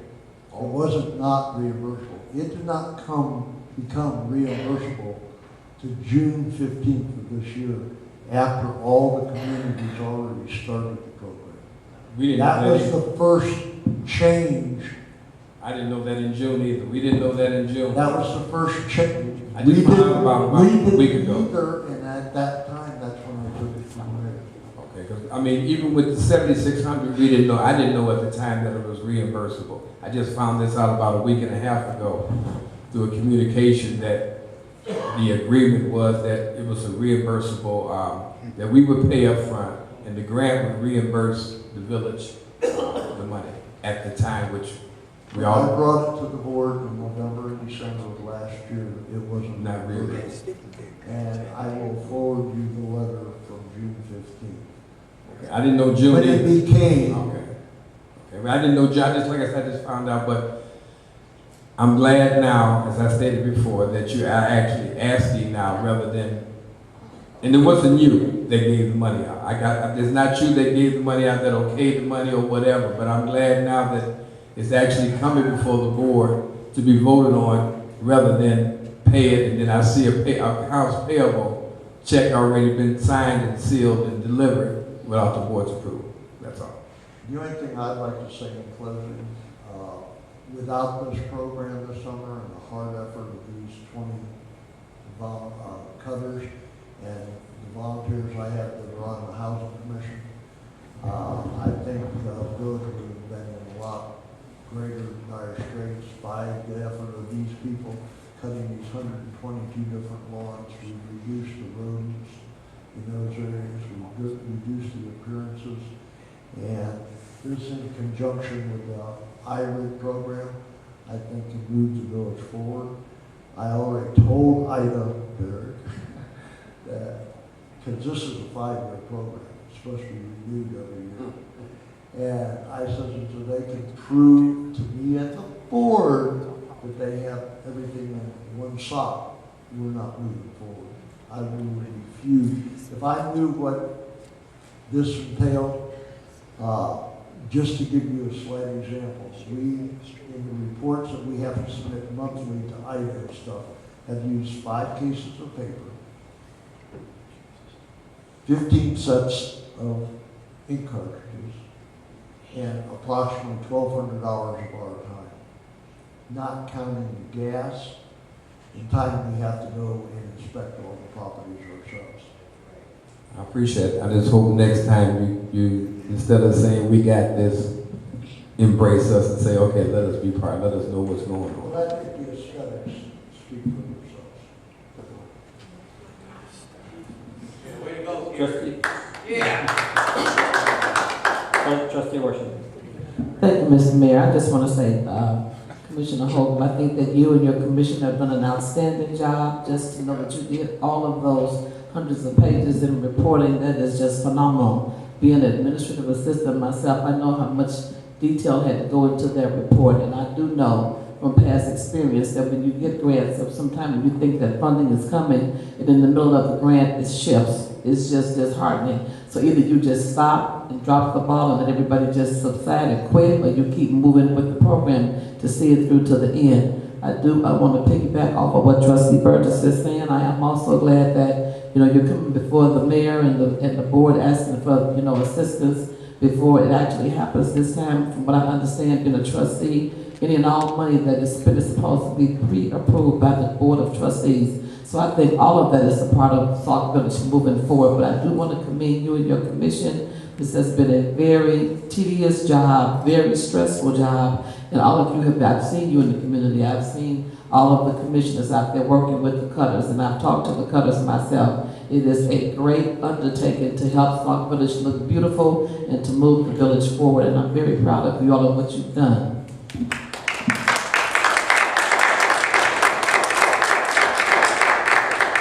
All right, we need $22,790. Where do you guys want to take it from?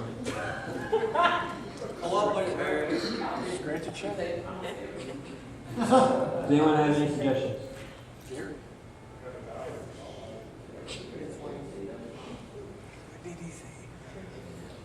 You gotta remember, it's just something so we have to borrow it, waiting for the money to come in, it has to be reimbursed.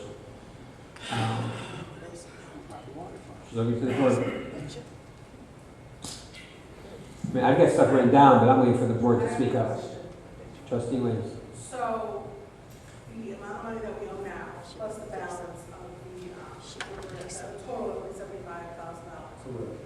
When we finally do get anything, are they gonna do it in segments? Are they gonna provide the whole $75,000? Because we had talked about, well, you guys had talked about possibilities of other projects. money come in, if we know?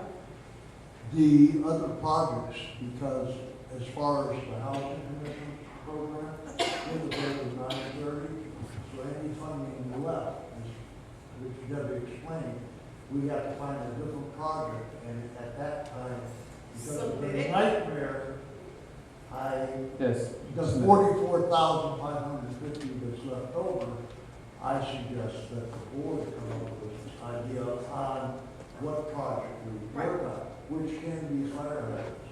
I was just wondering to see, like, so they will 30 plus, well, because that's already been submitted, that's already, I know you guys have to change some pictures or something, but the 30 plus that's already been accounted for, that will be submitted, that will come through.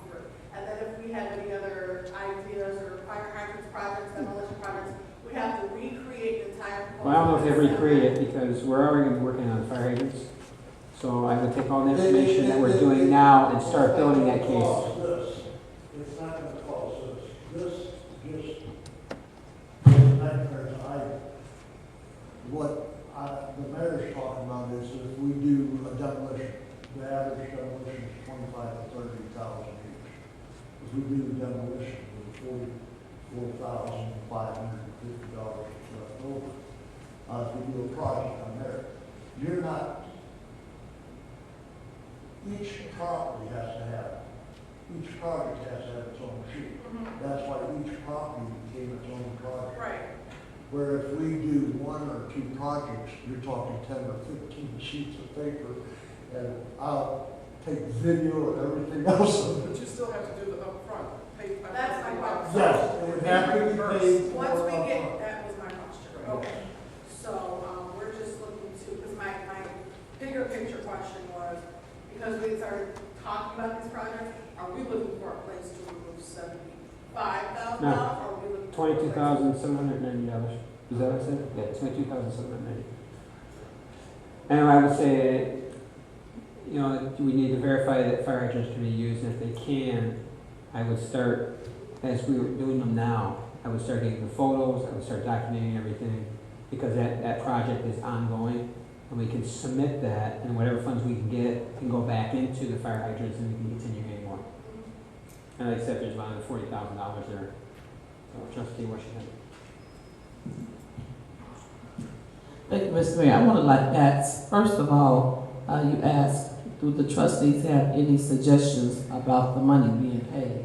I want to know what are the options that we have to choose where the money can be paid from, A, and then B, I want to know if this balance that's due, is this due now because you want to pay the cutters because of all that they've done, or is there a deadline to pay it to be reimbursed by a certain deadline? Do we have to pay this now?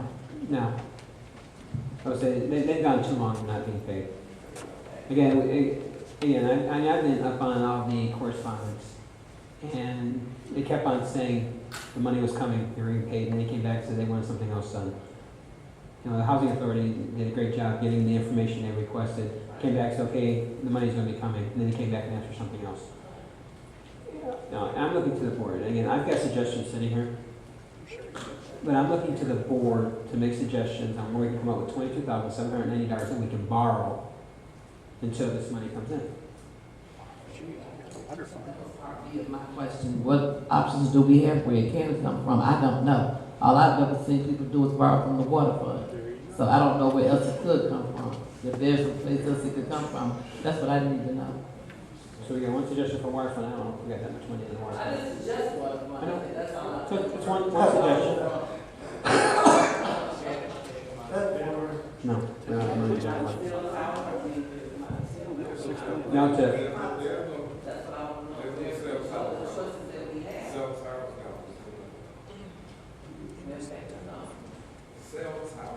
So that's when you guys go back on.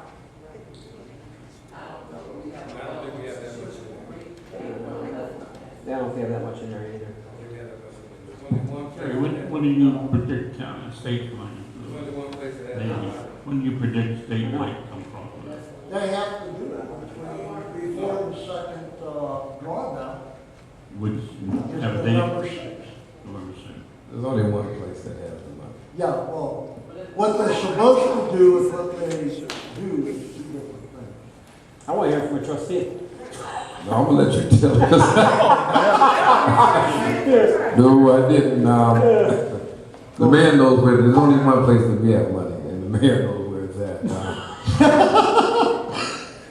But No. only problem I have with doing this, that it has to, is earmarked and it has to be put back. It was used before and it was put back. Only thing I can say is, and I do understand where you're coming from, I understand where we're coming from as far as this is concerned, because I get tired of using water fund money because people get tired of looking at that they paid an increase and then we're funding other things with it, which I'm glad to hear that the mayor said we're not gonna go there. So, without further ado, I'm gonna let the mayor tell you exactly. I'm not going to be quoted to say take it out of this fund. The board has to vote on it, and you guys have to think about, because you did it before, you have to vote on it again. I'm hoping, and we're hoping that you get it back because it has to be returned by a certain time once you do it. All right, That's all I can tell you. there's only one location we have it right now. I don't think the water fund has it, and I wouldn't even take it from the water fund. We have a CN litigation money there that we could borrow from, but again, we'd have to make sure that it's earmarked and the money has to be, we have borrowed money from the CN fund before, and that money has been paid back already. So the money is back to full, I think it's $200,000. Yeah. So we've got $272,000 in there, but it's up to the board. And I was waiting for one of the trustees to say it, but he wouldn't say it, but so I said it for him.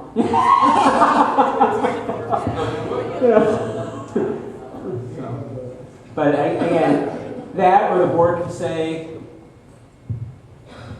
we're not going to pay it, we'll wait till the money comes in.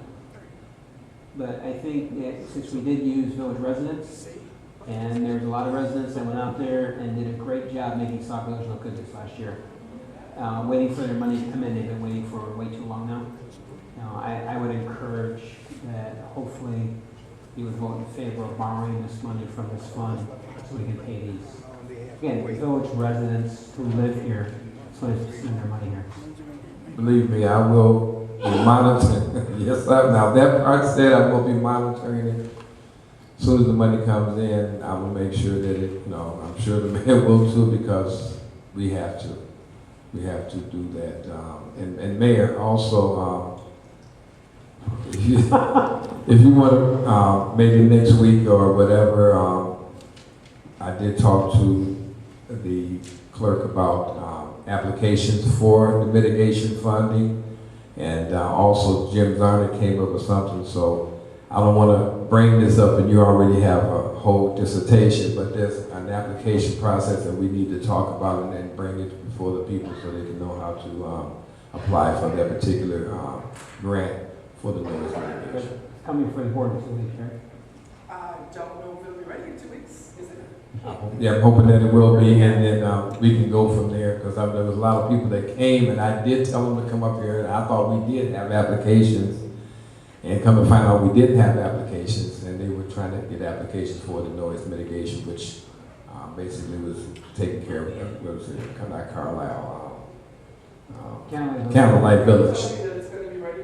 Well, no, I have to find out from Jim Zarnik. I have to find out from him. I'm just hoping that we can do that. We can get that done. So that's something, but That's something else. We're working on something different than. Oh, we've got the noise. what you working on? He's working on a transportation board. Okay, well, this is open, transparent. Let me know. Talk about it. Yeah, well, just, we've got the money from CN for the noise mitigation. Transportation board is also working on something along the CN railroad because of the increase in trains. Transportation. Board. So I'm talking about there. Oh, okay, because I didn't know we had a transportation board. Okay. So they are working on looking at all the communities that CN railroad goes through and how many it connects to. Again, they're talking about walls, they're talking about some type of noise mitigation, also that they're going to be going back after CN Ray Road. Right. Oh, no, this is something different, so, but it's nice to find out about that. So I guess the question would be, is this something that we can put on a consent agenda or on a, what's the pleasure of the board? Mayor, just so it won't have a problem, you won't have anybody that's at the last minute or whatever, I'd rather like to see this voted individually. All right. So, Because, new consent business? agenda just gives everyone a chance to, think about it, but I would say new business, yeah. That's fine.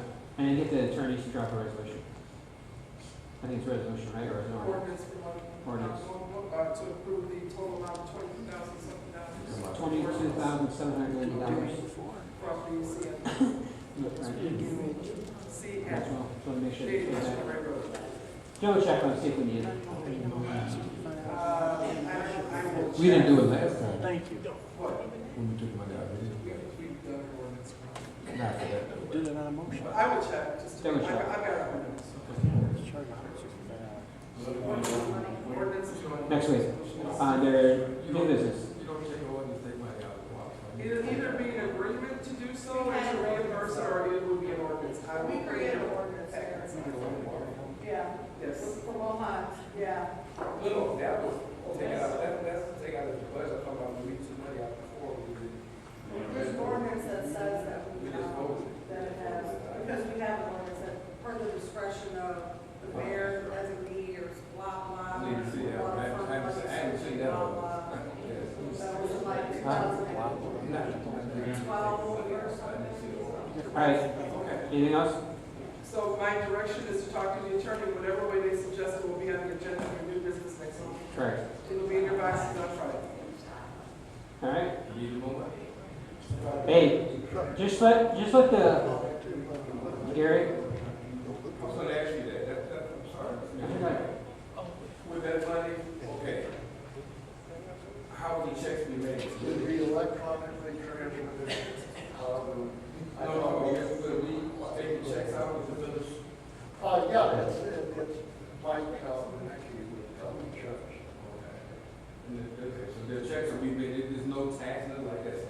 They all got 1099. but just let them know that Sauk Village is better than Ida, so we won't tell them that it's coming, but, and make them still wait. You already said that. Yeah, we have grass cutters in the audience. You already Thank said you. that. They That's right. already said that. They waited for it. It has been, and again, I think they deserve a round of applause for all the work they did.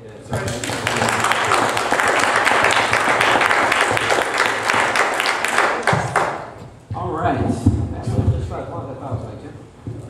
So how about we move to item number 6, intergovernmental agreement between the Illinois Office of Comptroller and the Village of Sauk Village regarding access to the Comptroller's local debt recovery program. Trustee Myers.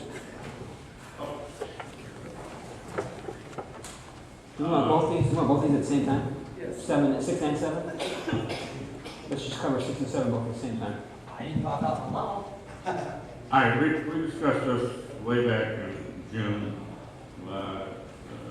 It was came up as a possible way to bring in the money that's owed to us from the people that owe us fines.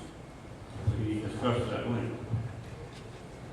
We even said that we decided that we were going to send it to the attorney and have them review it and draft up a ordinance to the effect where we can go partnership with the state controller. And at the same time, we was in the process of switching our people that collect our collection fees. And so we discussed with MC, the new one, which is now MCSI, and they said they would be able to go on board, but we would have to produce the ordinance and a agreement. Well, we produced the ordinance and agreement, brought it up, we discussed the ordinance and agreement.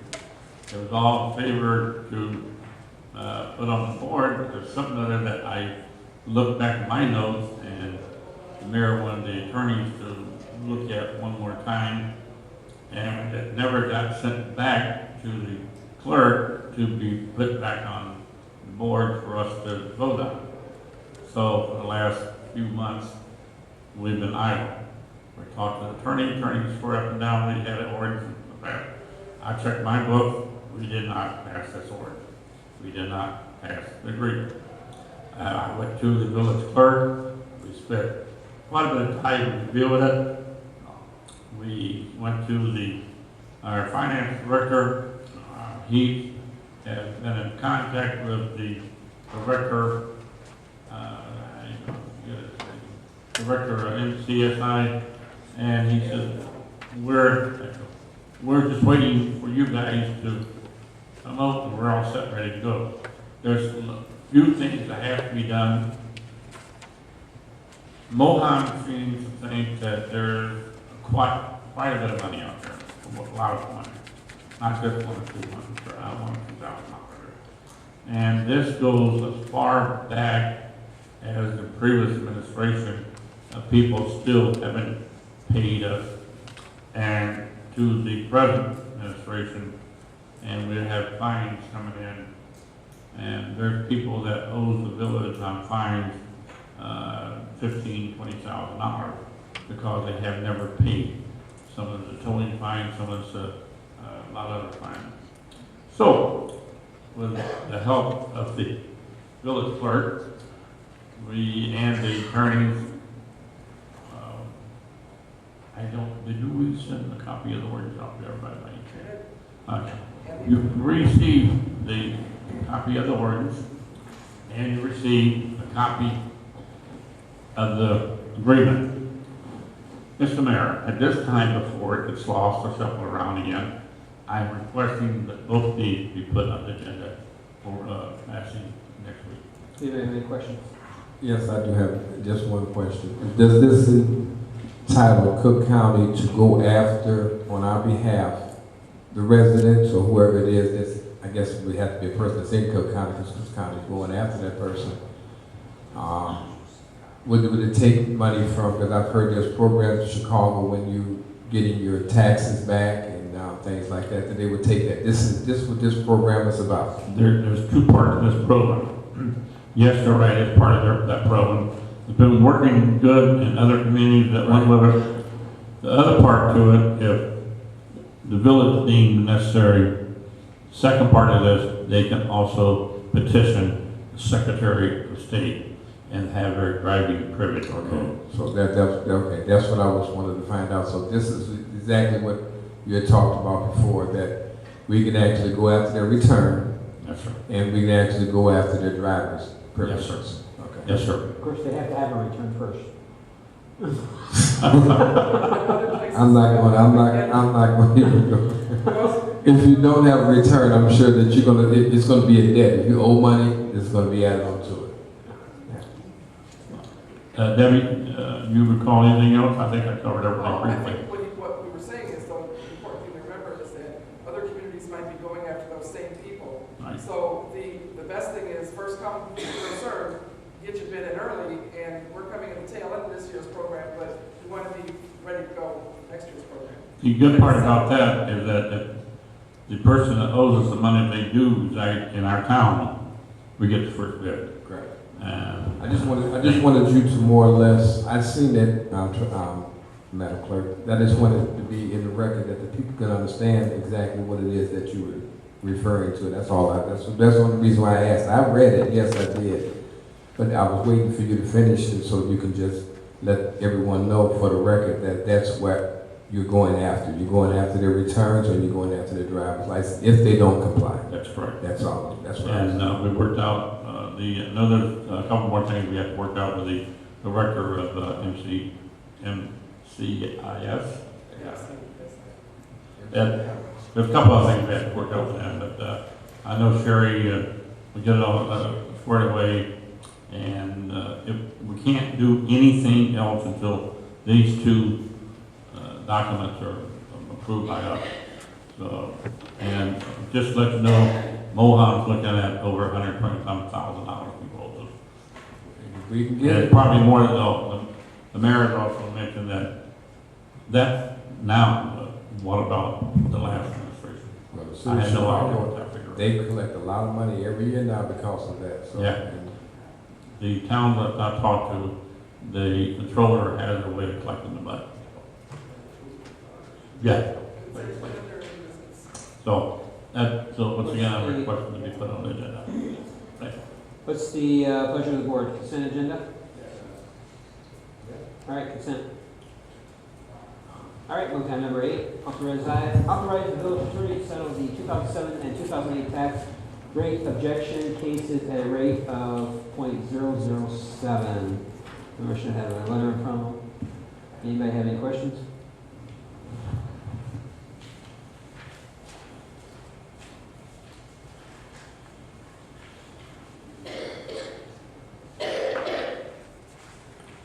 The total amount that we would be out, I see that there are different amounts, but what is the total? 100, is it 167? The village's 2007 EAV is $37,481.80. I'm sorry, $37,481,843 for your use. Yeah, they want to. What is it? They want to do the objection cases at 0.007. The second page is. What is it, 163,000? Potential loss of approximately Or 63,000? 155,000. It breaks it down for everything though. You got your ambulance fund and liability insurance fund, totaling potential loss to the village of approximately 155,000. The village's 2008 was at 41 million, so you got potential of 163,000 loss for 2008. Now, who we selling this with, the state? People who objected. Anybody that didn't object? Objected or raised.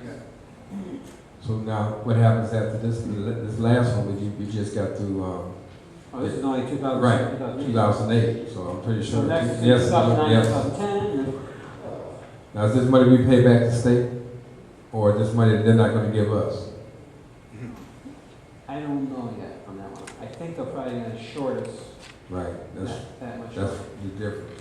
Okay, because I'm sure we don't have money to pay them, They're but not pay, so there's, when they go to pay us, they'll short us that amount. that's if we get it at the rate of 0.007. She's negotiating. Because as we go forth, yes, there's levies every 3 years, so this is 8, so the next one will be 11, and this one here is 14, so. This is just 8.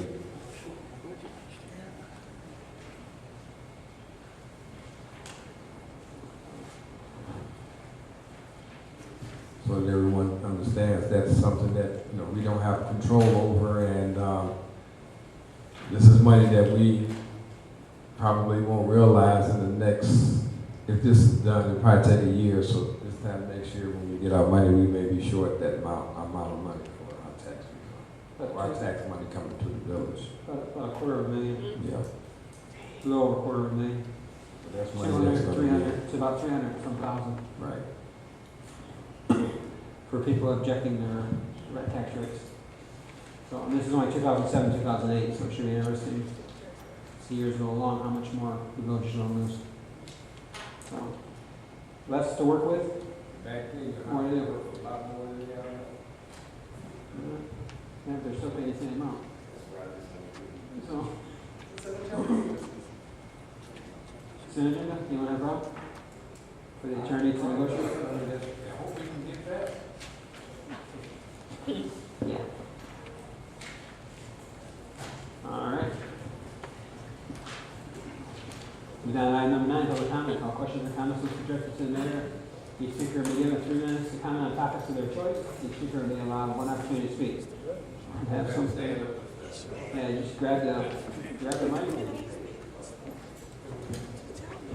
Yeah, I got your check.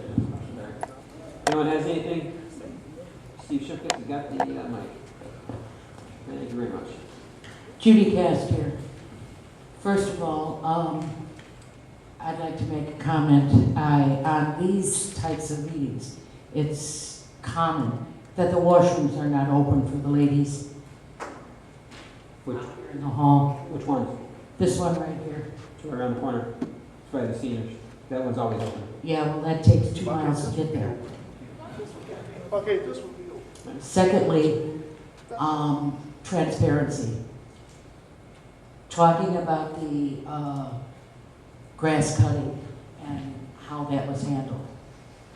First of all, in the beginning, it was stated that this is something that is not the village board's issue, that this was being handled strictly by Commissioner Holcomb. I have a few questions. Number one, everybody that was involved was supposed to have a background check. I'd like to know if that was a cost factor to have that done. Secondly, everybody was supposed to have a valid driver's license, and not everybody had a valid driver's license. Thirdly, you have one of the people that were working on the project that Mr. Holcomb said would be for the village, for people within the village to make some extra money for themselves. You had people that did not live in Sauk Village. Thirdly, you had, I'm not by any means saying that what they did was not worthy. They did an excellent job. But right from the get-go, this thing was not handled properly. There were things that were done that could create issues with the village and the village board, such as a business person being on that committee or, involved in grass cutting. And yet, bids did not go out for businesses. That being said, I also would like to know, Mr. Mayor, transparency-wise, why we have a trustee sitting that is no longer on the beautification committee, and yet nothing has been said about it. Now, we watched Trustee Morton and his wife and his stepdaughters out there cleaning up, working diligently, trying to move the village forward, and all of a sudden he's sitting there with no committee whatsoever, and you've taken over the beautification committee. I'd like to know why. I'd like to know what the intentions are for Mr. Holcomb, or is he going to sit there like the previous trustee did for a full term?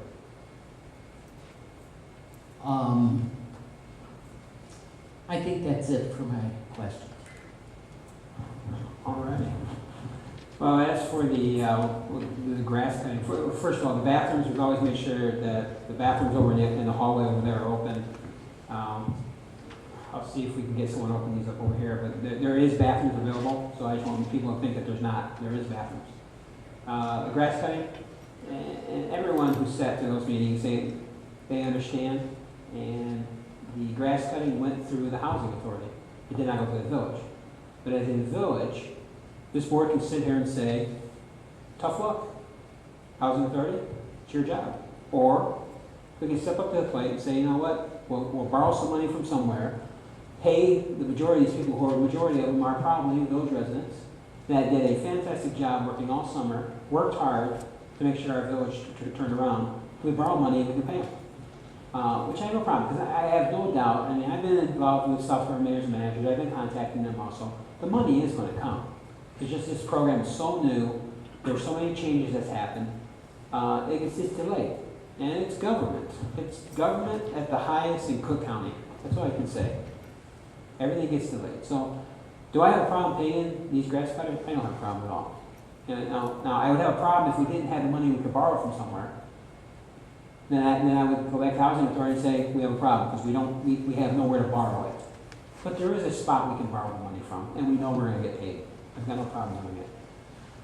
As for the trustee on the beautification committee, I did not remove him. Trustee Morton is sitting here. Trustee Morton asked if he could resign from it. And you're right, I have pretty much, I'm going to call it taken it over, but I've been the liaison between the beautification committee and this board. And so that there's some type of flow between there and trying to work with the individuals who are on that committee. The trustee has asked if he can look around and come back to the board with some suggestions on something. He's got some ideas on what he wants to do. So when he comes back and says, here's what I have, I'll review it, and we'll come back and review it with the board. But I did not remove, and Trustee Morton, you're sitting right here, did I remove you from your committee? I did not. I can tell you, Ms. Cass, I've got enough on my plate already. This is one more thing I've got. So this is one more night a month that my family doesn't see me, okay? But I have no problem doing it, because I tell you, we've got some fantastic workers out there that are busting their hind ends to try to make Sauk voters look good. So I've got no problem doing that and stepping up to the plate. I am working with the committee, and I would like to see someone inside the committee become one of the chairs. And I can still be a liaison, but a little bit further away, because they are capable people on that committee to run that committee. I don't need to sit there and direct them. They know what to do, they know how to do it, and they know a lot better than I do. The last meeting I said that, they looked at pictures and pointed at flowers and named them off. I looked at them and had no idea what they were talking about, so I have to be honest with you. But I just want to make sure I make that clear. I did not remove Trustee Morton, and Trustee Morton will be coming back with something that he wants to do. So, next, anyone else? Yes, ma'am. Thanks, Steve.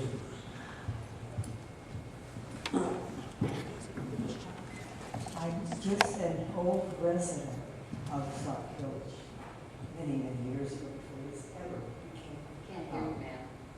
Pardon? Mic up. Oh. I'm used to this. Can I get your name again, Anyhow, I'm just, I'm Mary Forbes, but I was Mary Kloss. Okay. Okay, do you know the name Kloss? Yes. Okay.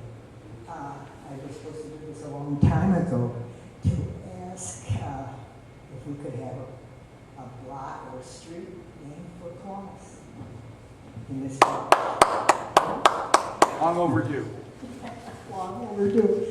A priest was going to help me years ago, and then I moved to Kentucky, so it got lost by the wayside. So I'm here now to ask if we could, I don't know what you go and do about. I can tell you, if you have any information, turn it over to Trustee Williams. She's in charge of the Public Relations Committee. Her committee is the one that makes the recommendations for street naming. There's a policy in place when it comes to naming a street after someone. So she'll take a look at everything you have, and their committee will make a recommendation. So, thank you very much.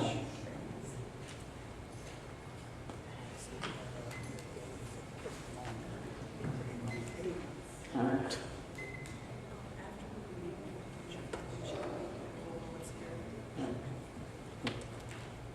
All righty, thank you. Rose? Rose Langston. I do want to compliment the Housing Commissioners. I think they did a fantastic job. I wouldn't want to have to put up with thousands of pages that goes into it. I know I have a few meetings, and I know the cost, he's probably eating up all of it. And I think they're doing a wonderful job. I do have a little concern that we have a house on 22453 Yates. I believe this was an eviction last Thursday. All the household furniture is at the curbside. I know I talked to Kevin, and he said Public Works only usually remove a few things. He said, but that takes over a dumpster. I don't know, what stage the village is working on to locate the owner, to have that taken care of. But it is definitely an eyesore. I do want to remind people that Saturday is our 11th annual spaghetti dinner. If you haven't gotten your tickets, I do have the advance tickets, and so does some of the committee members sitting in the audience. Thank you. All right, thank you very much. I do have to get with Kevin on the house on Yates, because I went by that yesterday. It's going to take more than a dumpster to get rid of all that, so I will have to get with Kevin and see what we can do. And I'll get with Sherry too, see if she knows who the homeowner is. All right. What's that? It is 22453 Yates. You can't miss it. They stacked it pretty neatly though. At least it's not all in the yard. It's not very neatly out there on the curb. So, alrighty. Next. I'm one, It's me, Good. Bernadine Hopkins, Sauk Village resident. This is regarding this paper that you have over there on the table, the Sauk Village water supply contamination issue or whatever. Well, I read on here that the agreement is that well number 3 is not supposed to be used, but if I recall correctly, at a previous meeting, when well, I guess 1 and 2 are supposed to be being repaired, I thought it was said that well 3 will be what we will be using, and I'd like to know if that's correct. And if you're not supposed to be using it, how could you be using it? You know what I'm trying to say here? I'm concerned. The other thing is I'd like to know, I understand that one of the trustees, they were going to have some kind of party for the teenagers or whatever, something like that. I'd like to know what's happening with that, and I'd like to support it if I could. And that's pretty much it. All right, thank you very much. Well number 3, there's a process that has to go through. Again, the IEPA Attorney General has been very much involved with the permanent air strippers, dam removal systems. So what ends up happening is, well number 3 has not been in service since 2009, but all the work's being done. Once all the work is done, which we've already started doing all the testing, making sure everything is in working condition, everything gets resubmitted back to the IEPA. They have to review everything and give us the okay to go ahead and start that well back up again. Once we have the okay, that well will go back into service once they've approved everything. So the well numbers 1 and 2 can be taken down, and all the new equipment can be placed on those.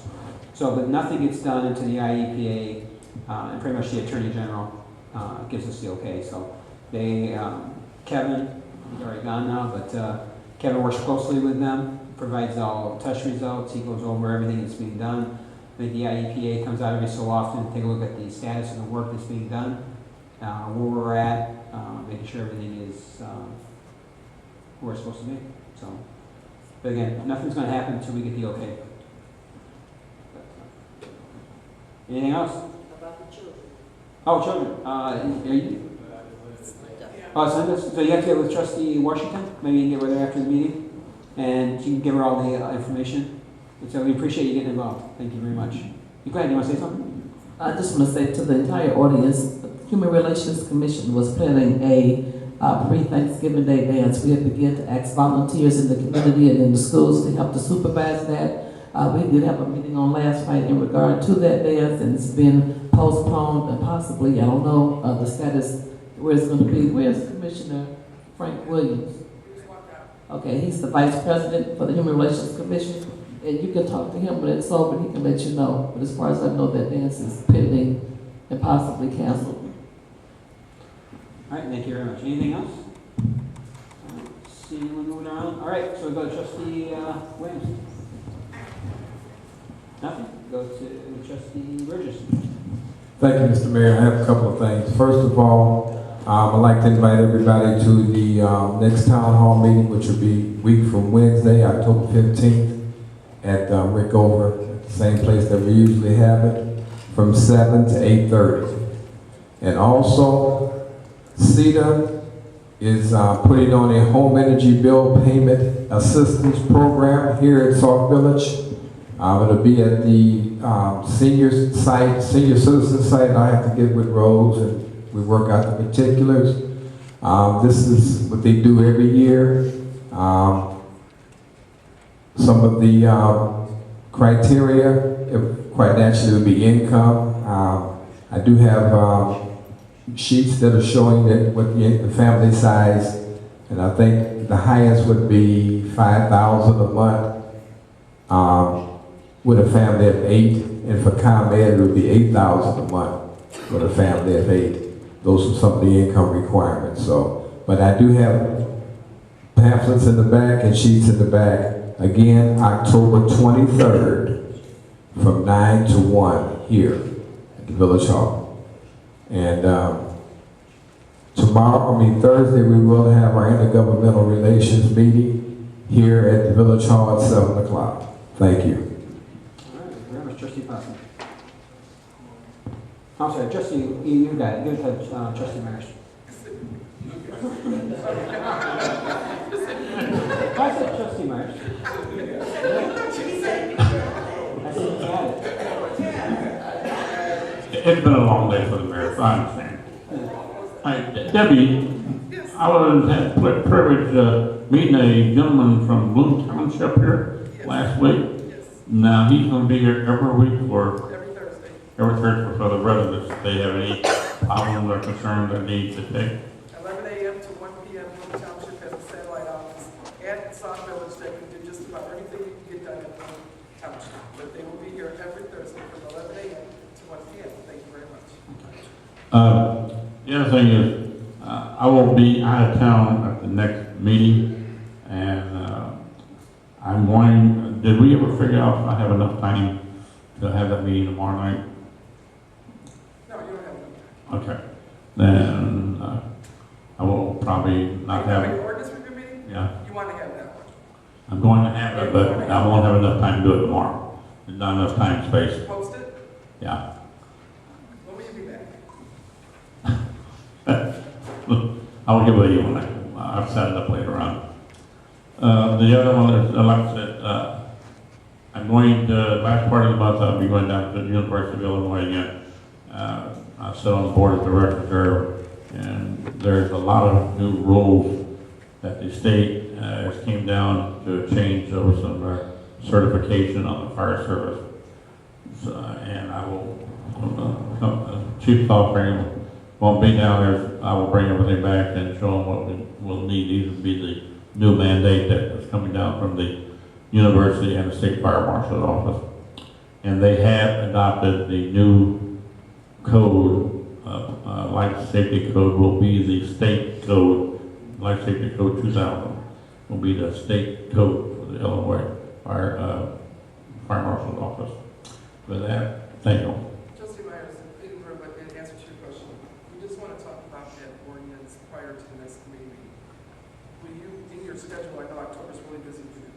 Do you have time to have ordinance review committee meeting prior to 2 weeks from now? Because we can put an agenda out for you if you just tell me what date works for you. Yeah. I'll just check my schedule real tight, and then I'll give you a call tomorrow, or send you an email, and I'll do it. This last part of this month, I'm either flying, or moving, or driving. Is that all possible? If you could do it next Wednesday, you mean on Wednesdays? I can move it to a Wednesday. Okay, whatever day you can do next week, it would help, because we want to get it on the following agenda. Right. So I'm trying to work that out. Okay. We'll get an agenda out. Okay. But the other two ordinances are down in front of us, but we just never got put back in our basket. The one for the intergovernmental, Cook County, we have to. Well, that one's already been through my court. Remember, it went back in June to discuss. No, so what I'm talking about is the intergovernmental agreement that we have to change the ordinance amount for the. Oh. We want to put that on the committee meeting in 2 weeks. Yes, Your yes. committee wants to talk about. I will definitely have it through there by that time. Yeah.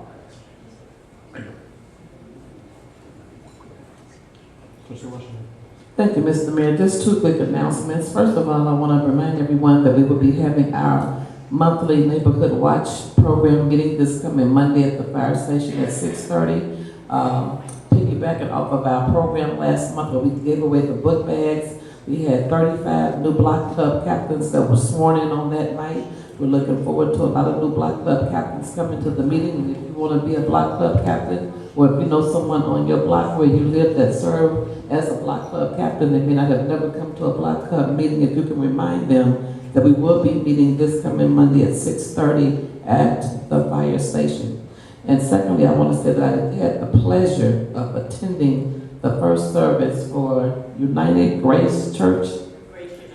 Grace United Church with Pastor Melody Seaton on Sunday, opening up for their first service. And it was very spiritual and very enlightening, and the songs that they sang were very inspirational, and I saw so many people there that I knew in the community, and I was just really excited to be there, to be a part of their very first service. Heard a lot of good things that they want to do in the community, in their prayers, as well as different ones of them getting up speaking. They kept reiterating that they are praying for Sauk Village, that they are praying for the community, that the pastor and the church want to get involved in the community. And I was very happy to hear that. When I spoke to the pastor afterwards, I certainly encouraged them to come on Tuesday nights and to see what's going on in the village and to let them know about the alerts. I was glad to be able to sit next to the village clerk at the service, and we worshiped together, and I saw Trustee Burgess there, and the mayor was there, so the village board was represented well at their first service. The pastor is very nice, and she just wants everyone to know that they want to invite you to come on Sundays for the 11 o'clock service. Again, I enjoyed myself. I enjoyed being with residents in Sauk Village in a different setting, and I'm just so glad to have that church here. And that concludes my report. Trustee Martin. No. Trustee Hassan. Thank you, Mr. Mayor. Just a couple real quick reminders. We're going to have the trunk and treat on October 25th at noon at the community center. There will be drawings for pumpkins, and we also will have a parade, which will start at Rickover. It's a costume parade. It'll come down towards to there. I hope to see a lot of residents out with their cars, decorated or not, and it will be a good time for the kids. So if you can make time for that, come on out for that. And then for the first attempt, we're going to try to have our first flea market craft show at the community center on November 8th from 9 a.m. to 3 p.m. We're looking for people to rent tables, to bring their stuff out to sell. I have a limited number of tables, there's a limited number of space, so if you're interested, please contact me. I have already talked to several groups that are considering coming out, including the Sauk Village ROTC, or the Boom Trail ROTC. It's going to do a bake table, so we're looking forward to that. And it's going to be a good time, and it's going to be a starting point for us, as I plan to have this at least annually, if not semi-annually, Easter and a Thanksgiving one. So we'll see how it turns out. Oh, tables are $10. Thank you. I forgot to do that. It's $10 per space. I don't care how many tables. But I only have limited tables, so if you have tables, bring your own tables. Okay? And as a reminder, I have been asked this on the Halloween thing. You bring your own candy. Yes. A couple of times I've been asked already, are you providing candy? No, I am not. So you bring your own candy, please. Thank you. Alrighty, I have my own.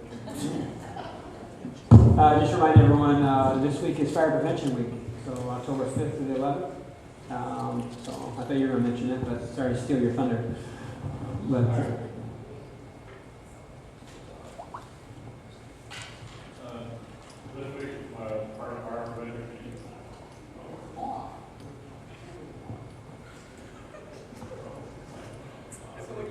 All right, now you hear me. Okay. So this week, the Fire Prevention Week, we're going to the public schools. We're talking to the elementary, and we're going to hit the junior high school and do a presentation to them. There will be an open house on Saturday from approximately 1 to 4.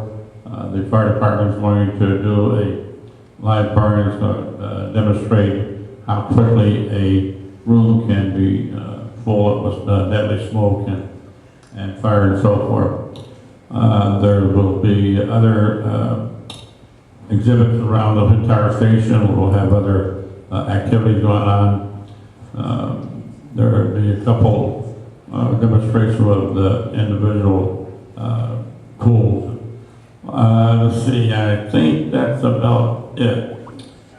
Then I know that McDonald's is coming on board with us, and so is the Advanced Autos coming on board with us. They're supporting Fire Prevention Week 100%. So they will have represented over at the fire station. So we invite each and every one of you to tell your friends, bring the kids all over, and we'll have some fun. Thank you. Thank you very much. United Way, Advanced Auto. They came on board with the ribbon cutting ceremony. They had the check for United Way. and they want to get involved in the community. So we've got a new business that's getting involved. Come out and meet some of the, I think you might have one of the managers out there at the fire station. Come out and meet one of the managers on Saturday. After you go to the fire station, make sure you come over here to the senior center and get some spaghetti. Buy your tickets before Saturday, get them for $5. Right, Rose? If you buy them at the door, you're going to pay $1 extra. But you know what? It's worth it. It's some good spaghetti. All you can eat. So, but I tell you, they do a good job every year. In fact, last year we had so many people, or they had so many people, the seniors put it on. They were all the way out to the hallways, and people were eating out here. So and there's people outside waiting to get in. So it's every year it gets seems like more and more people come out. So, but we have a lot of things going on Saturday. So keep your eye out. Look for alerts. If you're not on the Sauk LG alert, make sure you jump on it. Make sure you find out what's going on. Last thing I have is Congresswoman Kelly is having a hiring event. If you know anyone's looking for a job, it's her second annual hiring event. It's going to be Friday, October 24th. It's from 9 a.m. to 12, and it's being held at South Suburban College Gymnasium, and that's in South Holland. So if you know anyone's looking for a job, you know anyone needs a job, they have a lot of businesses and things out there for this hiring event, so they're looking to hire people. All right, with that said, I would ask for a motion to adjourn. Got a motion and a second, all in favor, say aye. Aye. Meeting adjourned.